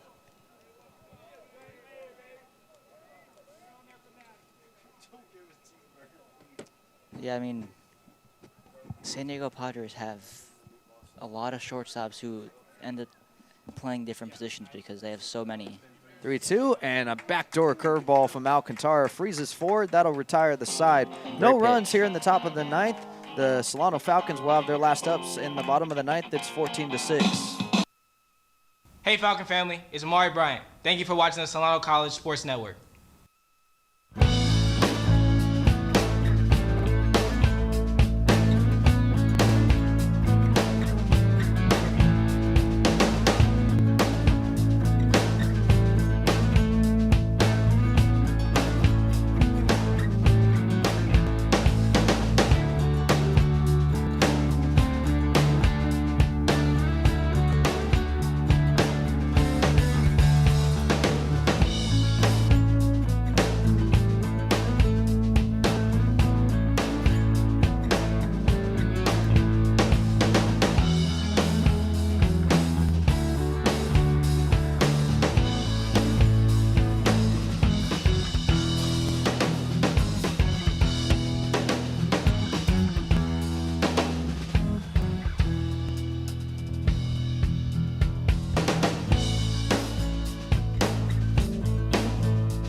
Welcome back to Yarborough Stadium. We're in the last of the 9th inning as the Falcons will look to try to copy what they did back in the bottom of the 7th when they scored 5 runs. Yeah.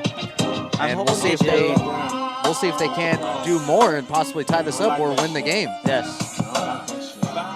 I mean, with Christensen up, he's got to be able to find the ball. Like, he's got to be a good leadoff hitter. Get on base, yeah. Yes. Yeah. So Christensen will lead things off here for the Falcons. As here's the first pitch, and that's going to be in there for strike 1.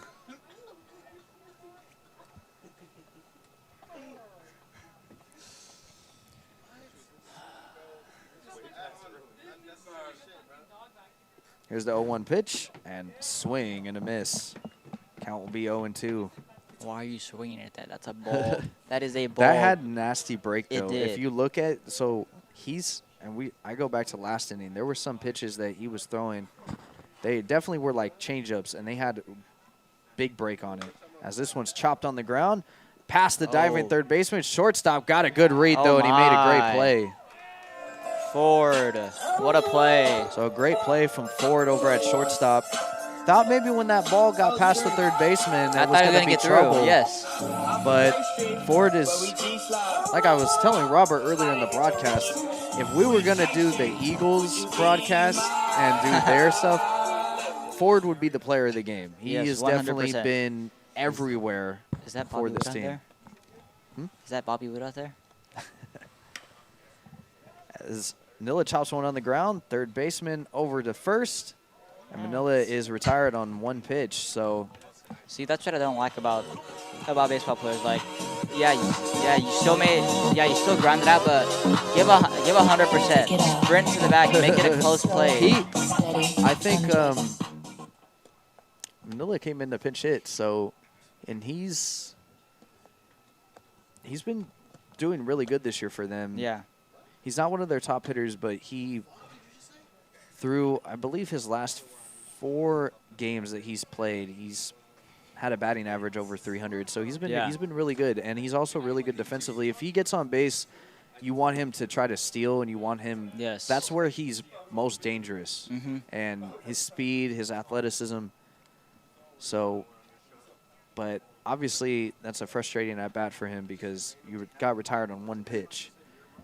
Yeah. So it's 2-0 to Michael Rivera. And here's the pitch, and it's now going to be 3-0 to Rivera with 2 outs.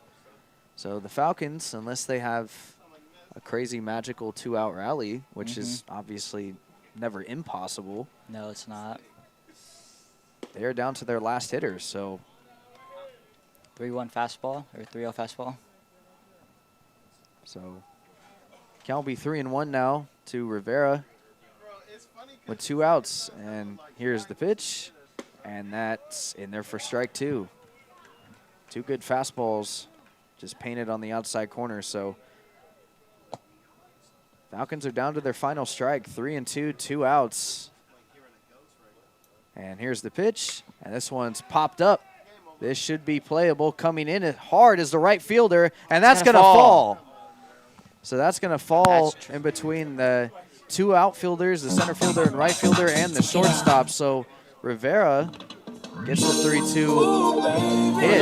Those are always trouble. Like even when I played the league, those were always trouble. Those always find a way to just fall in front of 3 people. Because you don't know who's going. I mean, yeah, if you're communicating, you should know who's going to call it. But I don't think we heard anybody calling it. So Alcantara will come up. He had the big hit back in the bottom of the 7th inning where he drove one the other way and drove in 2 RBIs. And much like us, the Falcons obviously were thinking big things too in that inning. Yeah. And back into the top of the 8th, the game just kind of ended up getting away from them. But you never, the way I see it, you're never really out of it, and especially in these big games where, you know, this game means a lot to this team. Yeah. And it also means a lot to the Eagles too. But it just brings out a different beast in you, I think, when you're in these big games. So here's the 2-0, and Alcantara chops one foul. Kind of half-hearted swing from him. Might have been off the knob.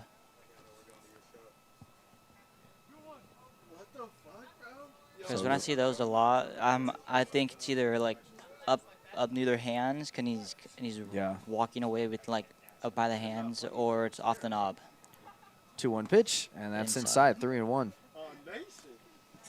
I mean, the Falcons are taking pitches well. Like the saying is, they're big league takes.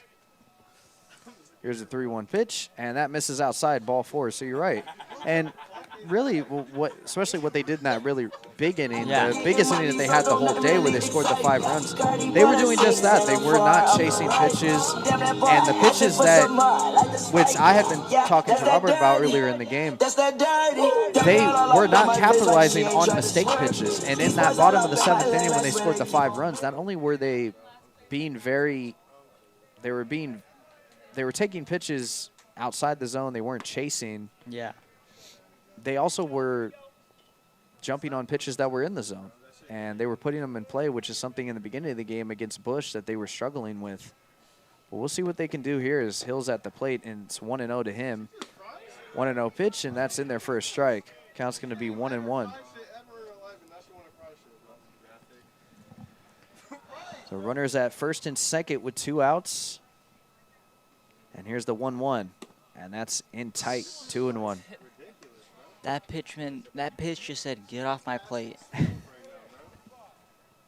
But 2 balls and 1 strike to Hill with 2 outs. Here at the bottom of the 9th inning, 14-6, the Eagles lead. And here's the 2-1 pitch, and this one's fouled off the catcher again. And he is just taking a beating today. So catcher, and he's pointing towards his neck area, and that's never a good thing because you get hit at the bottom of your mask, and sometimes they might even – some catchers, they wear the chin strap. Yeah, I'm not sure if he has that. No, he doesn't. In Little League, it's a requirement because we don't want Little Leagues don't want a lawsuit. Parents come out. They don't want kids, like, coming in, foul ball come up, like, come off the dirt and, like, skip up and hit him in the neck. So, and I've had, as a plate umpire, I've had to tell coaches, like, hey, I'm gonna have to take the mask off, and and I don't want to do that because it's their travel ball helmet, but it's a requirement. So 2-2 to Hill, and he watches that for ball 3. So the count will run full 3-2. And Laughlin, the catcher today, who's just he's been hit by a pitch twice. Yeah. And he's also taking numerous balls off the face mask. As here's the 3-2. This one's hit hard and past the diving reach of the second baseman, and that's going to score Rivera. So Rivera, with 2 outs, was flying around third base, and he got the green light to score. So Hill delivers 1 run, but that's a great read by Rivera.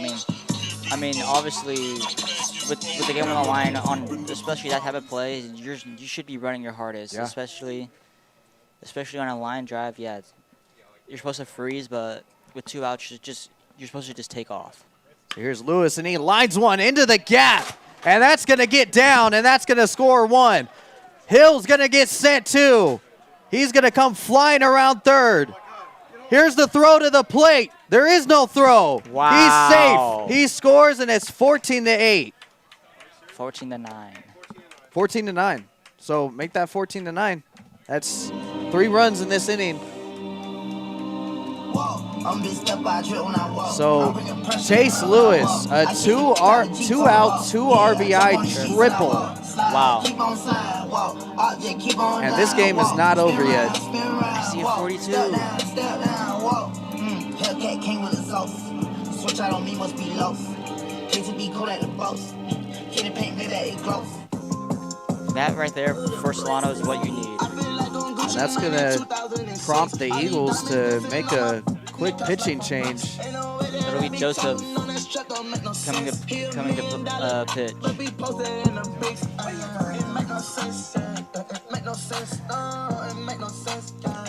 So a huge at-bat from Hill, and then a huge at-bat from Lewis. Chase Lewis. Yes.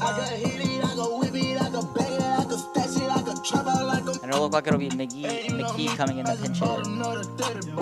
I whip too hard, so I can miss that team in time. It don't make sense, I'm not alright. I'll put you on the. I ain't cut too much, I got that make them tweet like.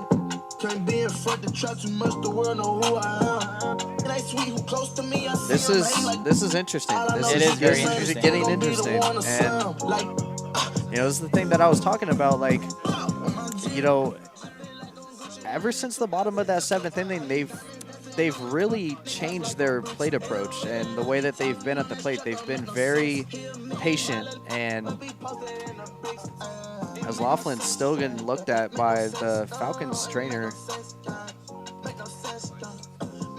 Laughlin's been in a lot of pain since taking that one off the neck. He was pointing towards his neck area, so I'm going to assume that the foul tip came right off his neck, but I hope that he's okay. Yeah. And, going back to the Falcons, this is what they do, and they're a sneaky good team. And I've always acknowledged them for their grit and their fight and their grind. They don't ever go away. You think that you're blowing them out, you think that the game's over, but the Falcons are the type of team where they have a lot of guys up and down this lineup. They don't hit the ball out of the ballpark. They don't have guys that are going to come up big 6'4", 6'5", 205-pounder Unless you're Sayre. Well, yes, Mason Sayre, Snyder, those guys, they can definitely knock the ball. Teo Kopp, we saw some power earlier from him. Although he was hitting foul balls, we saw one he hit down the left field line and it cleared the 330 marker, but it was on the, obviously, foul territory. But you talk about what they've been doing, and, I mean, this game is not over yet. There's 2 outs, but you can never count the Solano Falcons team out. No, you cannot. I'm this stuff I drip when I walk. I'm bringing pressure when I walk. I get the out of G total. As McGee will be the pinch hitter. The freshman. And here's the first pitch. And that goes to the backstop, and that's going to score Chase Lewis. So Lewis comes in to score, and it's a 4-run game. 14-10. Maybe that is great base running by Lewis, but I think their catcher is having problems with. McGee, he did go around, so it's going to be 1-1 to McGee with 2 outs. No one's on base though now, so, and that's going to be strike 2. So just like that, the Falcons are down to their last strike. Again. They've scored 4 runs in this inning. And here's the 1-2, and that misses outside. So the count will be 2 balls and 2 strikes. Yeah, like back to what I said earlier, like that's a big league take. Like the average person would be swinging at that pitch. 2-2, and that misses low, 3-2. So McGee is taking some really good pitches here. They'd be swinging at those last 2 pitches because they see curveball, their eyes light up because it's an off-speed pitch. 3-2, and he takes it ball 4. So great at bat from McGee. He went down to 0-2, and he took some really good pitches. With Jace Parkinson back up to the plate. Jace Parkinson will come up to the plate. He walked back in the 7th. Had a bunt single in the 3rd and a single in the 5th. So he takes a high fastball.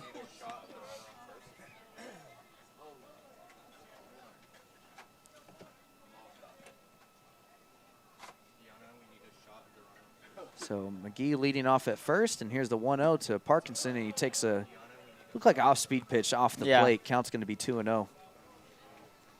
Might have been a cutter.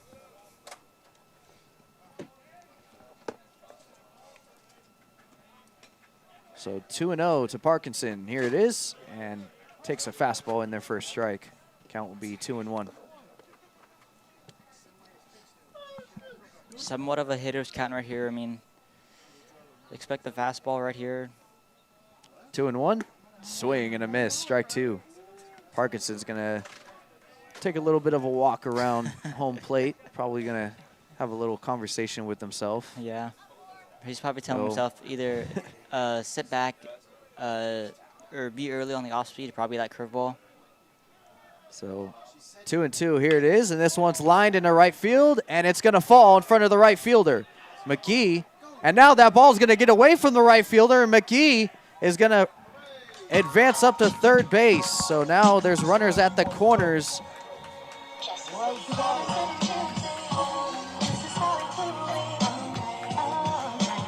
For Burgess. So Burgess will come up now with runners at the corners.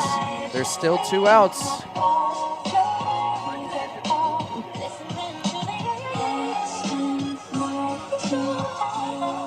Yeah, this is what playoff baseball is about. As Burgess takes a first pitch fastball low and in.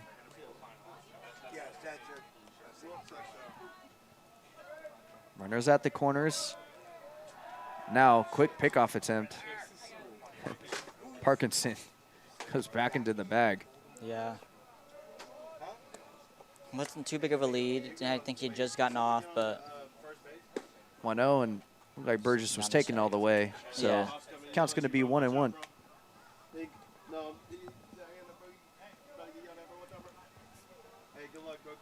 Stover's walking over to the umpire now. 14-10 couple Eagles. of words for the umpire. This game has become pretty close. As here's the 1-1, and that's low. Looked like the curveball count will be 2-1. Burgess, left-handed hitter, has a lot of power. As here's the pitch, and he takes a fastball up and away, 3-1.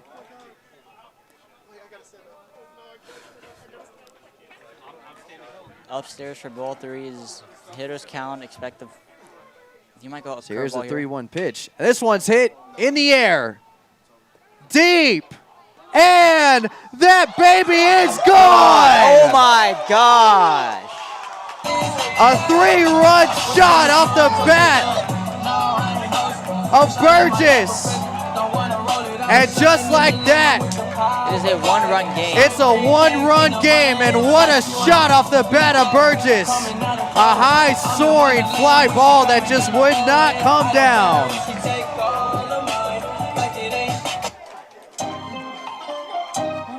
I mean, did I call that pitch? Is that did he hang that curveball? That was a hanger. That was a bit, we call him a big league hanger. Yeah, that is, but obviously those are something you do not do. Especially with the guys with pop, those are something you do not do. Who's a...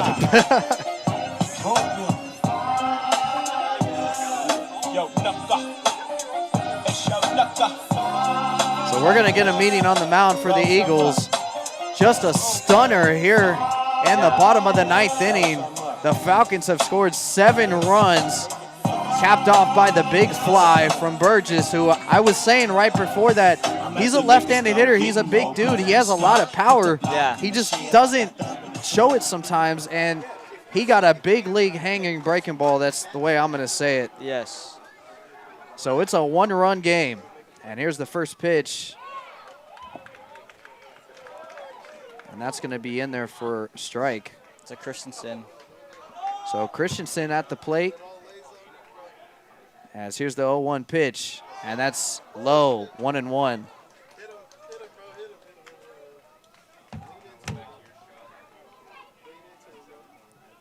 Manila waits on deck, and here's the 1-1, and he takes a breaking ball in there for strike 2. Down to their final strike again. Falcons, again, like you were saying, down to their final strike. But we've seen them down to their final strike 4 times. 1-2. In the dirt, 2-2.